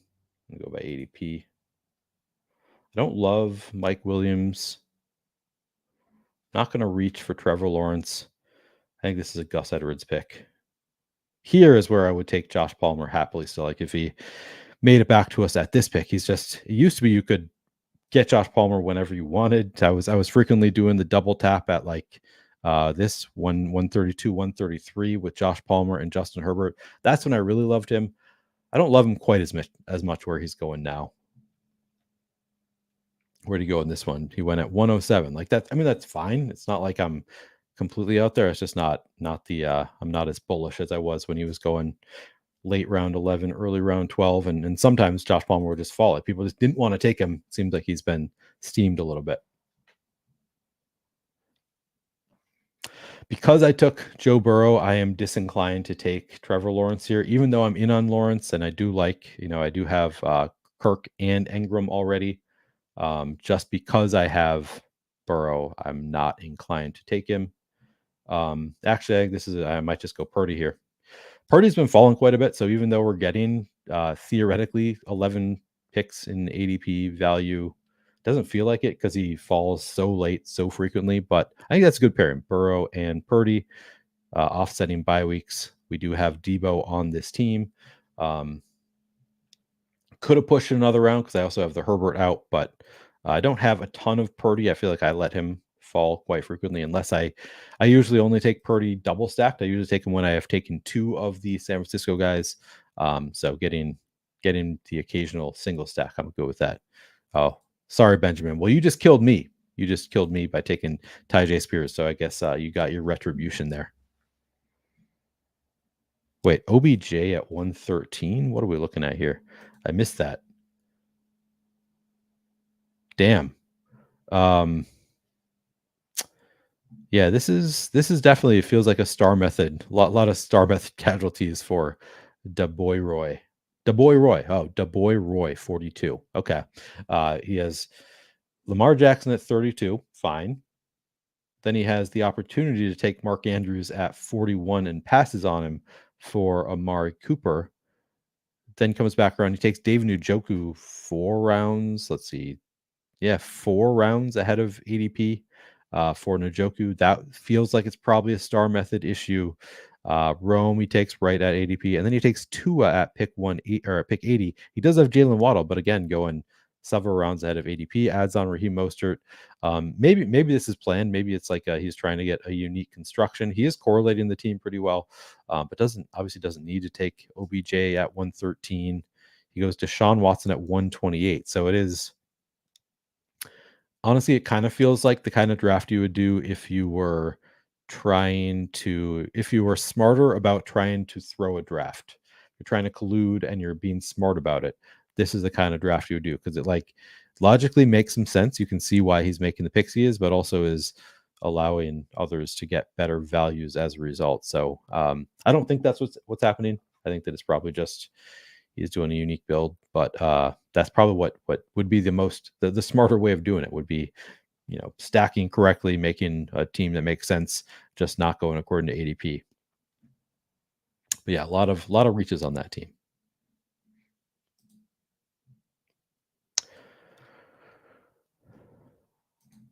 Yeah, this was just a matter of I already had a week 12 bye week quarterback. If I took Trevor Lawrence with Joe Burrow, I would be then more inclined to take a third quarterback. Whereas with Purdy, I feel like I can leave it at just 2 quarterbacks because they have offsetting bye weeks, Burrow and Brock Purdy. So that's the reasoning.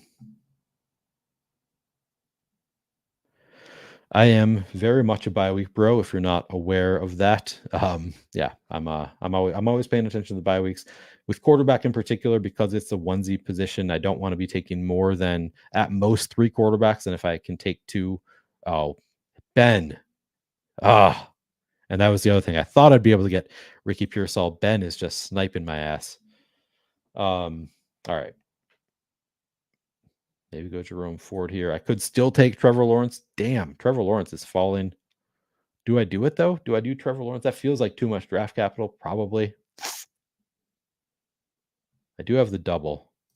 Fuck it. I'm doing it. We're going unique here. I mean, 23 picks past ADP on a quarterback I have double stacked. Feels like this is a lot to spend at quarterback, but honestly, we didn't take Burrow till 93. I'm good with it. I think that's fine. Getting a little bit thin at running back, but I do feel like Pacheco, Connor, Edwards, that's a solid enough start. Yeah, I think I can land this plane. I think I can land this just fine.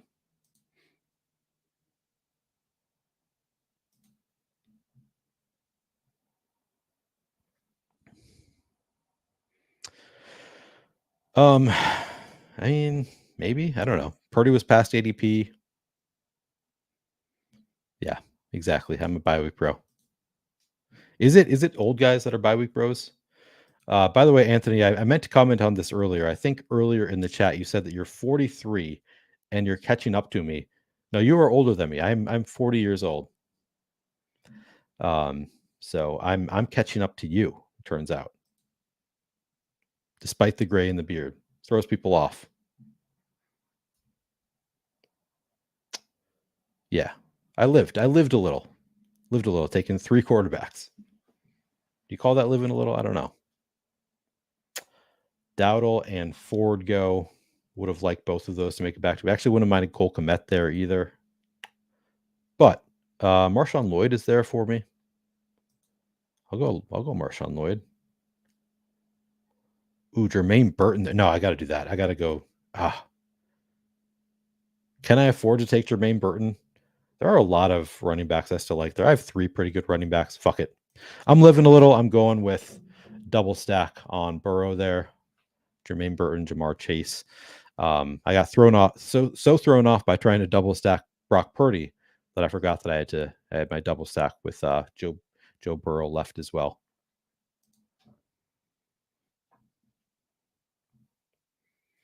Ben is getting all my guys. We're just stealing from each other. Apparently, he goes Marshawn Lloyd there. That's a great pick at 149. Love that. Love that for you.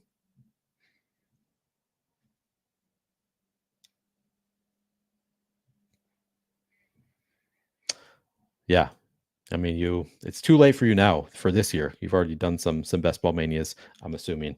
But yeah, next year, if you want to steal the throne, it's there for the taking. Yeah, no, all good. He says, I thought for some reason you said 45. Neil, apologies. People frequently think I'm older than I am. It's kind of a bit that I've leaned into being the old guy also. So yeah, no worries about that. Can I land this team? I'm actually feeling pretty good about this team. Joe Burrow, Brock Purdy, Trevor Lawrence, damn good quarterback room. Running backs only have 3 so far, but they're not the sexiest running back picks. Isaiah Pacheco, James Conner, Gus Edwards, but I think the floor is pretty high with that trio. I'll add on some upside picks later on. Wide receivers looking damn good to me. Jamar Chase, Deebo Samuel, DK Metcalf, Christian Kirk, Lad McConkey, Jermaine Burton, and at tight end, Evan Ingram. I'm feeling good about this team. I think it's a good team. Look at all that ADP value I've gobbled up at quarterback. We get 6 picks on Burrow, 11 picks on Purdy, and 23 picks on Lawrence at quarterback alone. Just gobbling up some values there. Really appreciate the guy who's taken all of his picks several rounds ahead of ADP. Gets 6 picks of value on Isaiah Pacheco, 6 picks on James Conner. Gus Edwards took a little ahead of ADP. Looks like wide receivers were basically in line with ADP. Actually get Lad a little bit after ADP. A little bit ahead for Evan Ingram. But this is pretty good value hounding draft. Wasn't really even intentional. Just getting a lot of values falling to us.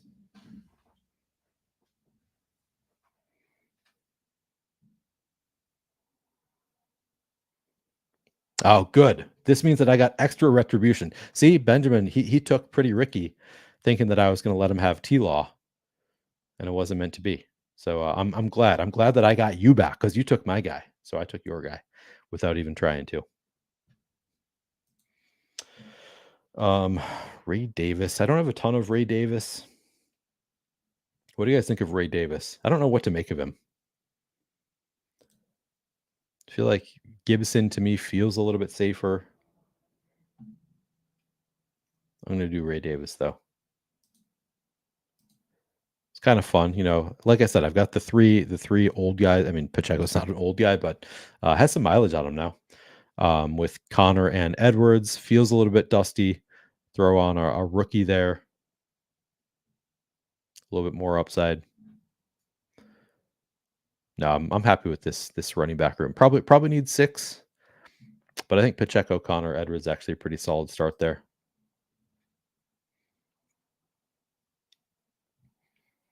Jeremy goes with Gino. Oh, you're doing a Seattle-Chicago thing, it looks like. Got Lockett, got JSN. It's got DJ Moore and Keenan Allen. Oh, and he has Caleb too. Interesting. That's a 3 quarterback build. Jalen Hurts, Caleb Williams, Geno Smith. Feels unnecessary, but I don't, it's fine. Going 3 quarterbacks, even with Jalen Hurts, could work out. A lot of correlation on that team. Makes sense to take Geno when you're double stacked there already. So I get it.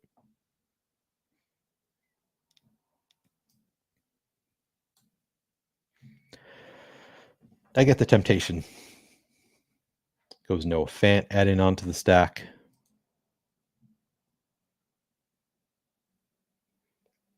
Could be done at wide receiver, I think. I could go. I mean, you know how much I love Khalil Herbert. I think I'm going to push tight end.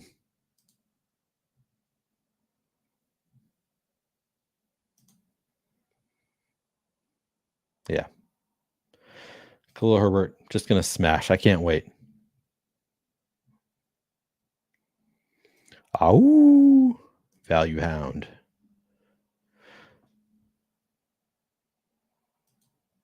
Real question is, whose team do you like more, yours or Ben's? Yes.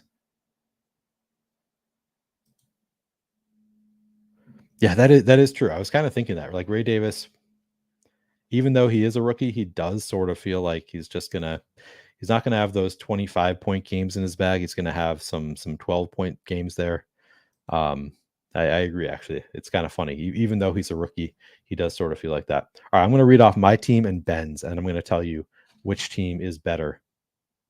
Spoiler alert: it's going to be my team because I drafted it. My team: I have Joe Burrow, Brock Purdy, Trevor Lawrence at quarterback. At running back, Isaiah Pacheco, James Conner, Gus Edwards, Ray Davis, Khalil Herbert.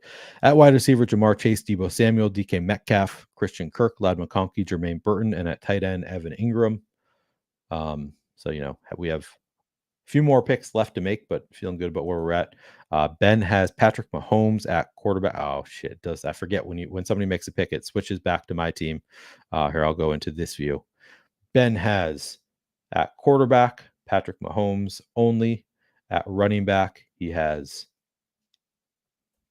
Jalen Warren, Brian Robinson, Tyjae Spears, Blake Corum, Marshawn Lloyd. At wide receiver, he has Amon-Ra St. Brown, Nico Collins, Cooper Kupp, Rashee Rice, Brian Thomas, Ricky Pearsall, Wan'Dale Robinson.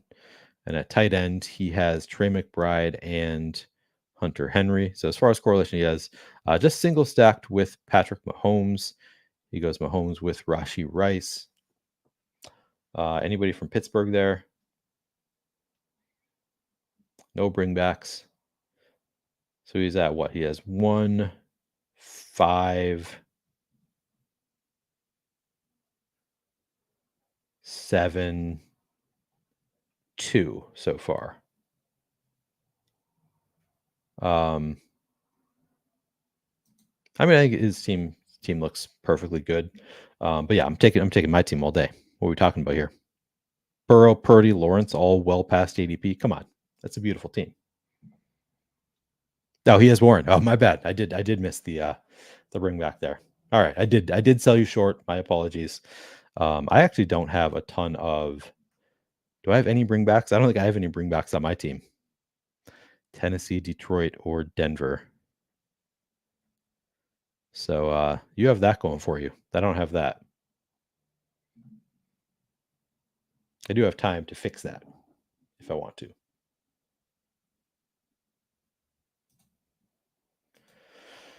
I like that Demarcus Robinson pick for you.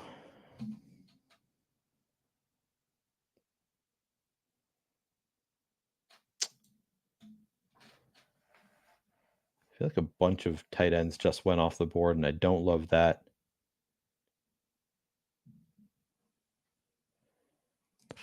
All right. We're throwing on some correlation there. Denver bring back Greg Dulcich for the Cincinnati stack.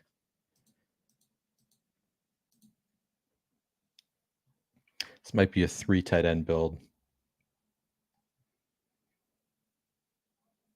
Maybe want one more receiver here too.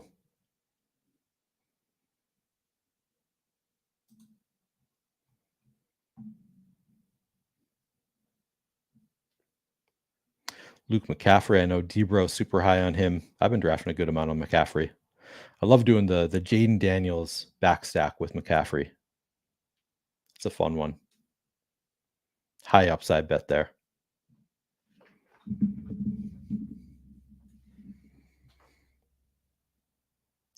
do like the idea of throwing Tyler Boyd on here. Makes sense as a bring back on this team.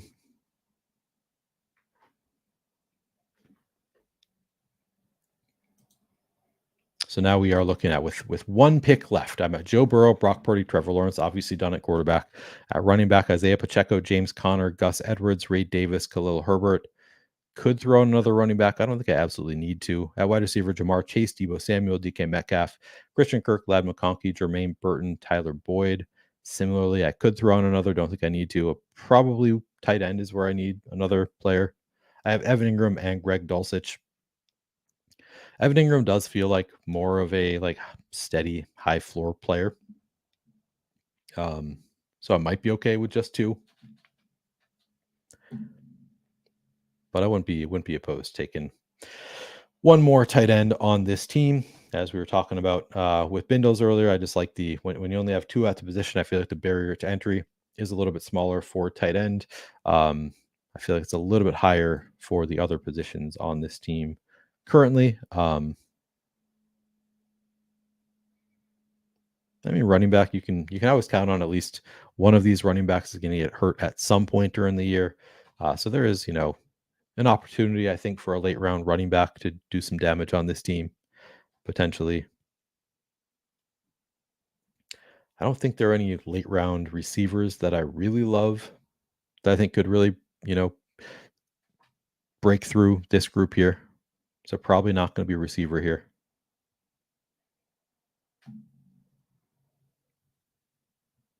Yeah, it probably comes down to running back or tight end for me.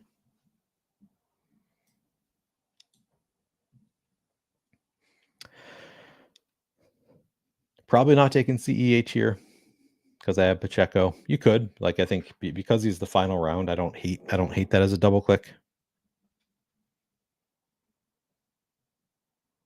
But I think I'm still more inclined to take CEH on non-Pacheco teams. I was sad that Chig was gone. I was thinking I might throw a Chig share on there. I don't have a ton of Chig. Mostly just on Will Levis teams.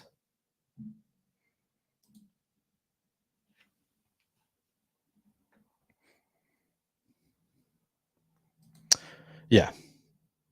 I don't know why I've been more and more out on Sinnott. There was a while when he was getting steamed up so much that it was like you had to take him at pick 155 if you wanted him, and I took some of them there. For whatever reason, I've kind of I've stopped taking a ton of Sinnott.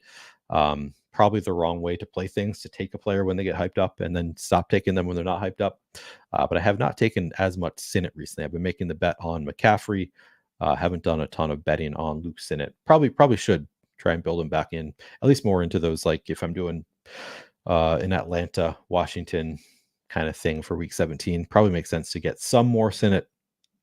I think I've just become more afraid of the possibility of a zero from Sinnott. And I just really don't want to be taking zeros, but I'm taking other players that certainly could. I mean, even Khalil Herbert could be a zero. Like there are rumors that he could get cut. I think it's unlikely just because he feels too talented to be not, playing a bit in the NFL this year. But it's a possibility. Wouldn't be the first time. If he just finds himself, in an awkward situation where the Bears cut him and, other teams feel good with where they're at, it's a possibility.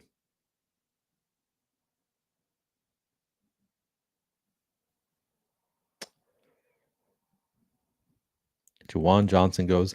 I don't think I've taken Jawan Johnson a single time since the injury, and I was super in on Jawan Johnson previously. It's probably another situation where I should be buying the dip a little bit more because we are expecting him to come back and play during the season.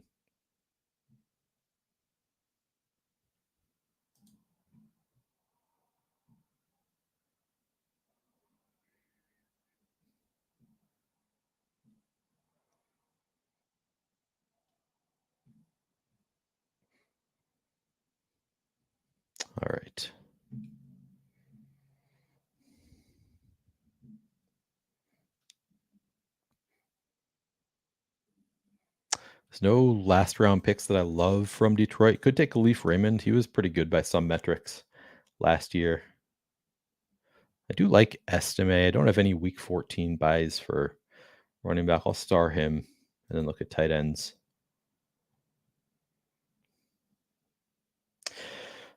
I like some Jatavian Sanders as a last round pick. Mike Gesicki. Going JT. 3 tight end build. I'm going to wait to read off my team until after these picks are made. Krios says that he prefers. I don't even know why I'm reading this because it's just an incorrect take. Krios says prefers Ben's team over mine. Says Neil went off the rails, tunnel vision on Purdy. Debo's a fine standalone spike week play, whereas you had made a strong bet on Kirk and Ingram as TE1. So T-Law seems more logical. Again, same bye week. That was all it was. He had the same bye week as Joe Burrow. I agree. I'd rather have in that scenario. I would have preferred double stacked T-Law to single stacked Purdy. Agree with that, but I'm just not taking 2 quarterbacks with the same bye week. So I could have been fine with 2 quarterbacks with Purdy. I wouldn't have been fine with 2 quarterbacks if I had taken T-Law there. So that was the break in the tie. I only threw T-Law in because it came back to my team 23 picks past ADP, and I had him double stacked. So at that point, I thought it made sense to throw T-Law onto the team, but I think the reasoning is good. To me, they're similar quarterback bets. I also thought I would be able to throw Ricky Pearsall onto the stack, so I'd be able to have 2 double stacks. I'm fine having a stack without the quarterback, so it was like I didn't feel the obligation to take T-Law there. I'm okay with how that went. All right, so we go Joe Burrow, Brock Purdy, and T-Law at quarterback. At running back, Isaiah Pacheco, James Conner, Gus Edwards, Ray Davis, Khalil Herbert. At wide receiver, Jamar Chase, Deebo Samuel, DK Metcalf, Christian Kirk, Ladd McConkey, Jermaine Burton, Tyler Boyd, and at tight end, Evan Ingram, Greg Dulcich, Jatavian Sanders. So we have Joe Burrow with Jamar Chase and Jermaine Burton. We have the bring back of Greg Dulcich on that team. We have Brock Purdy with Deebo Samuel, yes, just single stack. No bring back on that one. So not a ton of week 17 correlation there. And then we have Trevor Lawrence with Christian Kirk and Evan Ingram. We have the bring back of Tyler Boyd.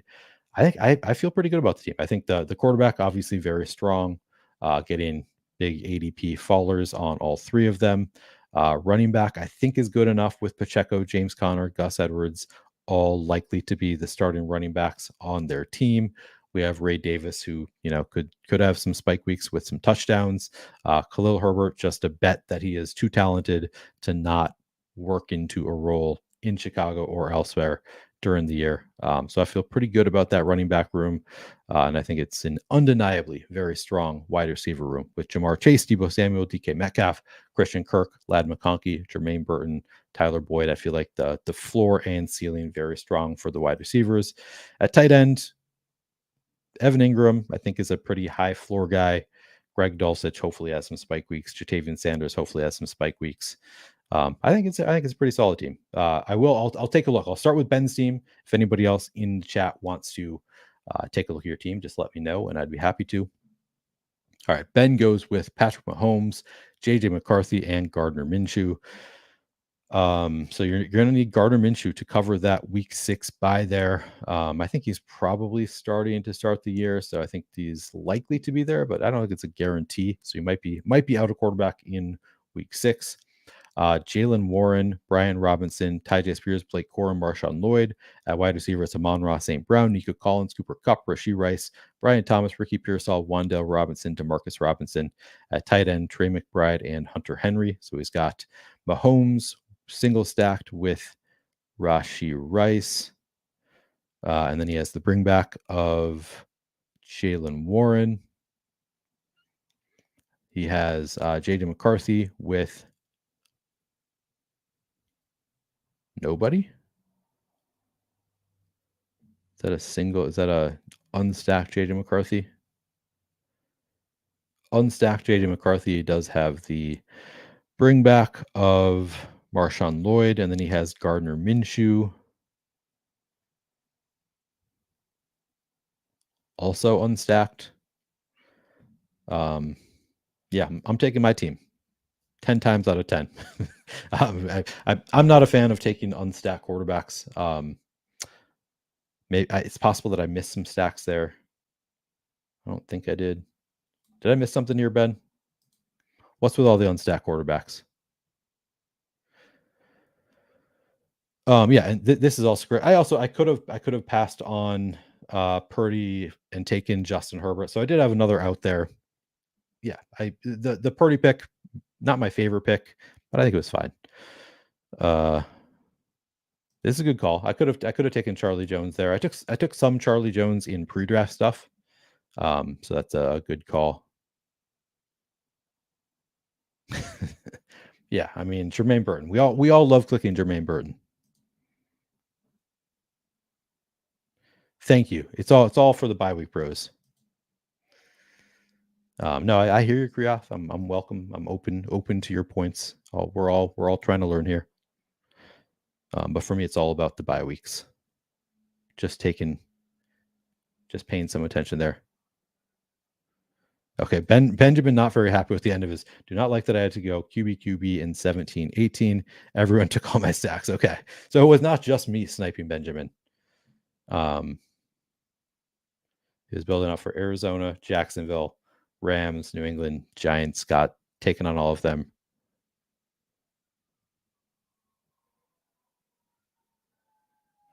Yeah, were there tons of 3 and 4 quarterback teams in this? Okay. Anybody else want me to take a look at your team? I would be happy to before we end the stream. I'll give it a minute before we finish this. That was a fun draft though. I enjoyed that. Getting a lot of ADP values there. How did the was it Narias? No, it was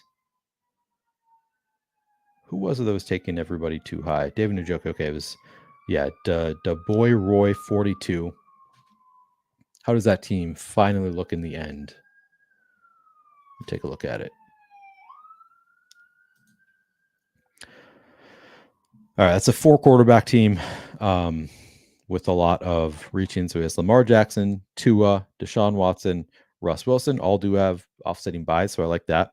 Running backs has Breece Hall, Raheem Mostert, Jalen Wright, Bucky Irving, CEH. Probably fine with Breece Hall, Raheem Mostert as a start, Jalen Wright, some insurance there, late CEH. Wide receiver Jalen Waddle, Amari Cooper, Romo Dunze, Romeo Dobbs, OBJ, Rashad Bateman, Jalen McMillan, and a tight end, David Njoku and TJ Hawkinson. I mean, I think this team is probably dead just with all of the major reaches. You see Njoku 45 picks ahead of ADP, 46 picks ahead of ADP, OBJ super early, Bateman early. Just you can't be reaching this much this consistently. So I think and then there's also the Tua 44 spots out of ADP, Deshaun Watson well ahead of ADP. Like you're just not going to have a good time if you're reaching that much that early in the draft. So I do think this team is probably dead. But you look at the individual positions, and I mean, obviously quarterback very too strong, frankly. But like running back, it's like you could make a case. Like there's ways it could get there. You can make the case for any of these positions, but in the aggregate, just reaching too much is just it's not gonna work out. So yeah, I think that team is probably dead. But you look at the individual positions, like theoretically it could work out.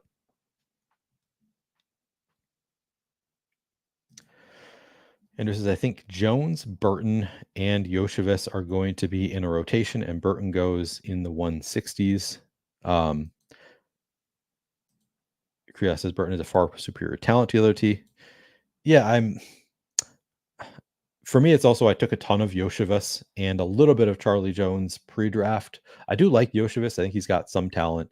But since it went Burton, it's like I feel like that is an indication that I probably have too much Yoshevich in pre-draft stuff. I think that if somebody does have that wide receiver 3 role, they're going too late for the role. So whether it's Burton, whether it's Yoshivas, whether it's Charlie Jones, whoever has a wide receiver 3 role is going to look pretty good for Cincinnati. I think it's likely to be Burton, so I think it makes sense that he goes ahead of the other two. But I don't hate Yoshivas as a last round pick or Charlie Jones. Certainly not going drafted all that often.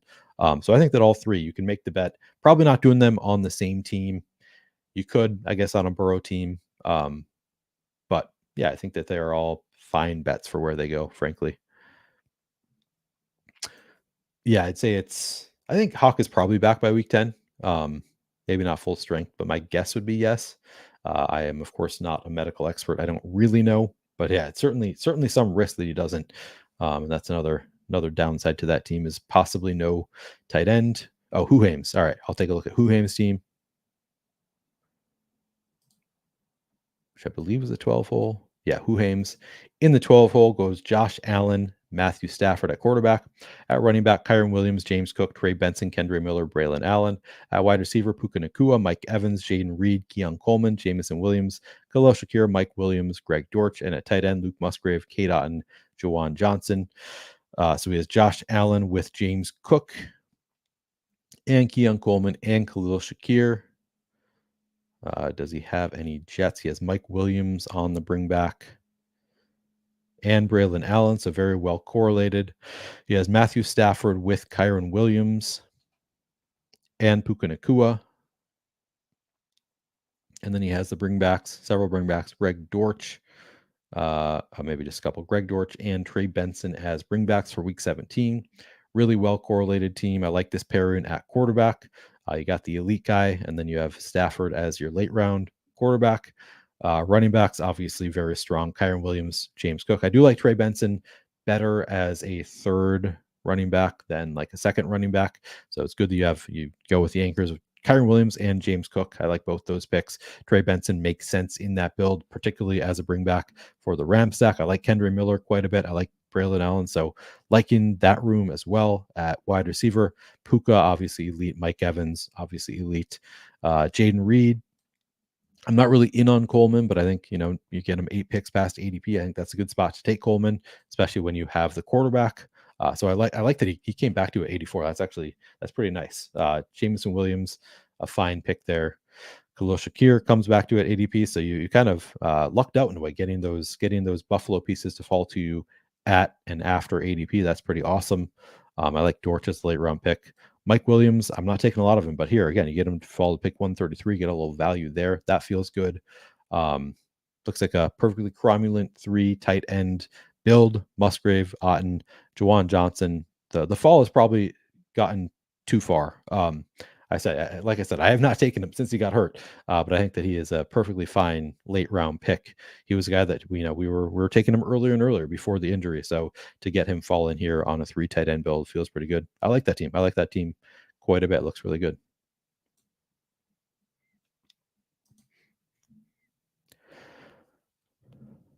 Yeah, Anthony also likes it. Tried to pull up Evans to get different. I like Evans as a pick there. Different kind of pick of the turn. Oh, you're planning on taking Curtis Samuel, yeah. But when you get Keon to fall, I think that was the right move. Take the falling value. You'll have the opportunity to take Curtis Samuel there plenty. So yeah, that looks very, very good team to me. I don't think there was anybody else who wanted me to look at their team. I would be happy to, but I think we're done. If you have not seen, I posted on Twitter the schedule for the week. You can also see it on the YouTube channel already. I've already posted all of the videos, but stacked group of guests this week. On this channel, I'm going to have tomorrow night, John Boy Beats. It's actually going to be an hour later than where it's listed right now. We're pushing it back to 10 p.m. Eastern. So it's going to be a late night stream tomorrow with John Boy Beats. On Wednesday, Ben Gretsch at 4 Eastern coming on the channel. That'll be a lot of fun. My first stream with Ben Gretsch. On Thursday, Brian Hooper Brick 75 coming on for an evening stream at 9 p.m. Eastern. On Friday, going to be doing Crutches is coming out. We're going to be taking a look at the Eliminator contest. He has already done all 150 Eliminator drafts. He is a draft games guru. I think we're going to do a draft as well. We're at least going to talk about the structure of the Eliminator. I'm also doing a couple guest streams this week. I'm going to be on PPR Tyler's stream on Tuesday afternoon, and on Friday after my stream, I'm going to be on the Fanspeak Friends of Best Ball channel. So very, very busy week for me. Really looking forward to it. A lot of fun stuff with other people on these streams. Yeah, it's gonna be a fun week. All these people. So make sure you are subscribed to the channel if you are not already. And who knows, maybe we'll do another impromptu stream. That was a ton of fun. I don't know if you missed it on Friday. Had Justin Steele, Chicago Cubs All-Star, on the channel, along with Fantasy Guru Drew and Derek Brown. It was a really fun stream on Friday. Got a little bit drunk for that one, but maybe that'll happen again this week. Not sure. Subscribe to the channel if you haven't already done so. Would appreciate it. Like the video if you haven't done so, and of course, do join the Discord if you're not already in there. It is a fun time. We sometimes talk and do some late nights drafts together. Not streamed, just we join drafts together in the Discord. The Flannelverse Discord. You can find the link in the description of this video. All right, thank you guys. This was a lot of fun. I'll catch you next time.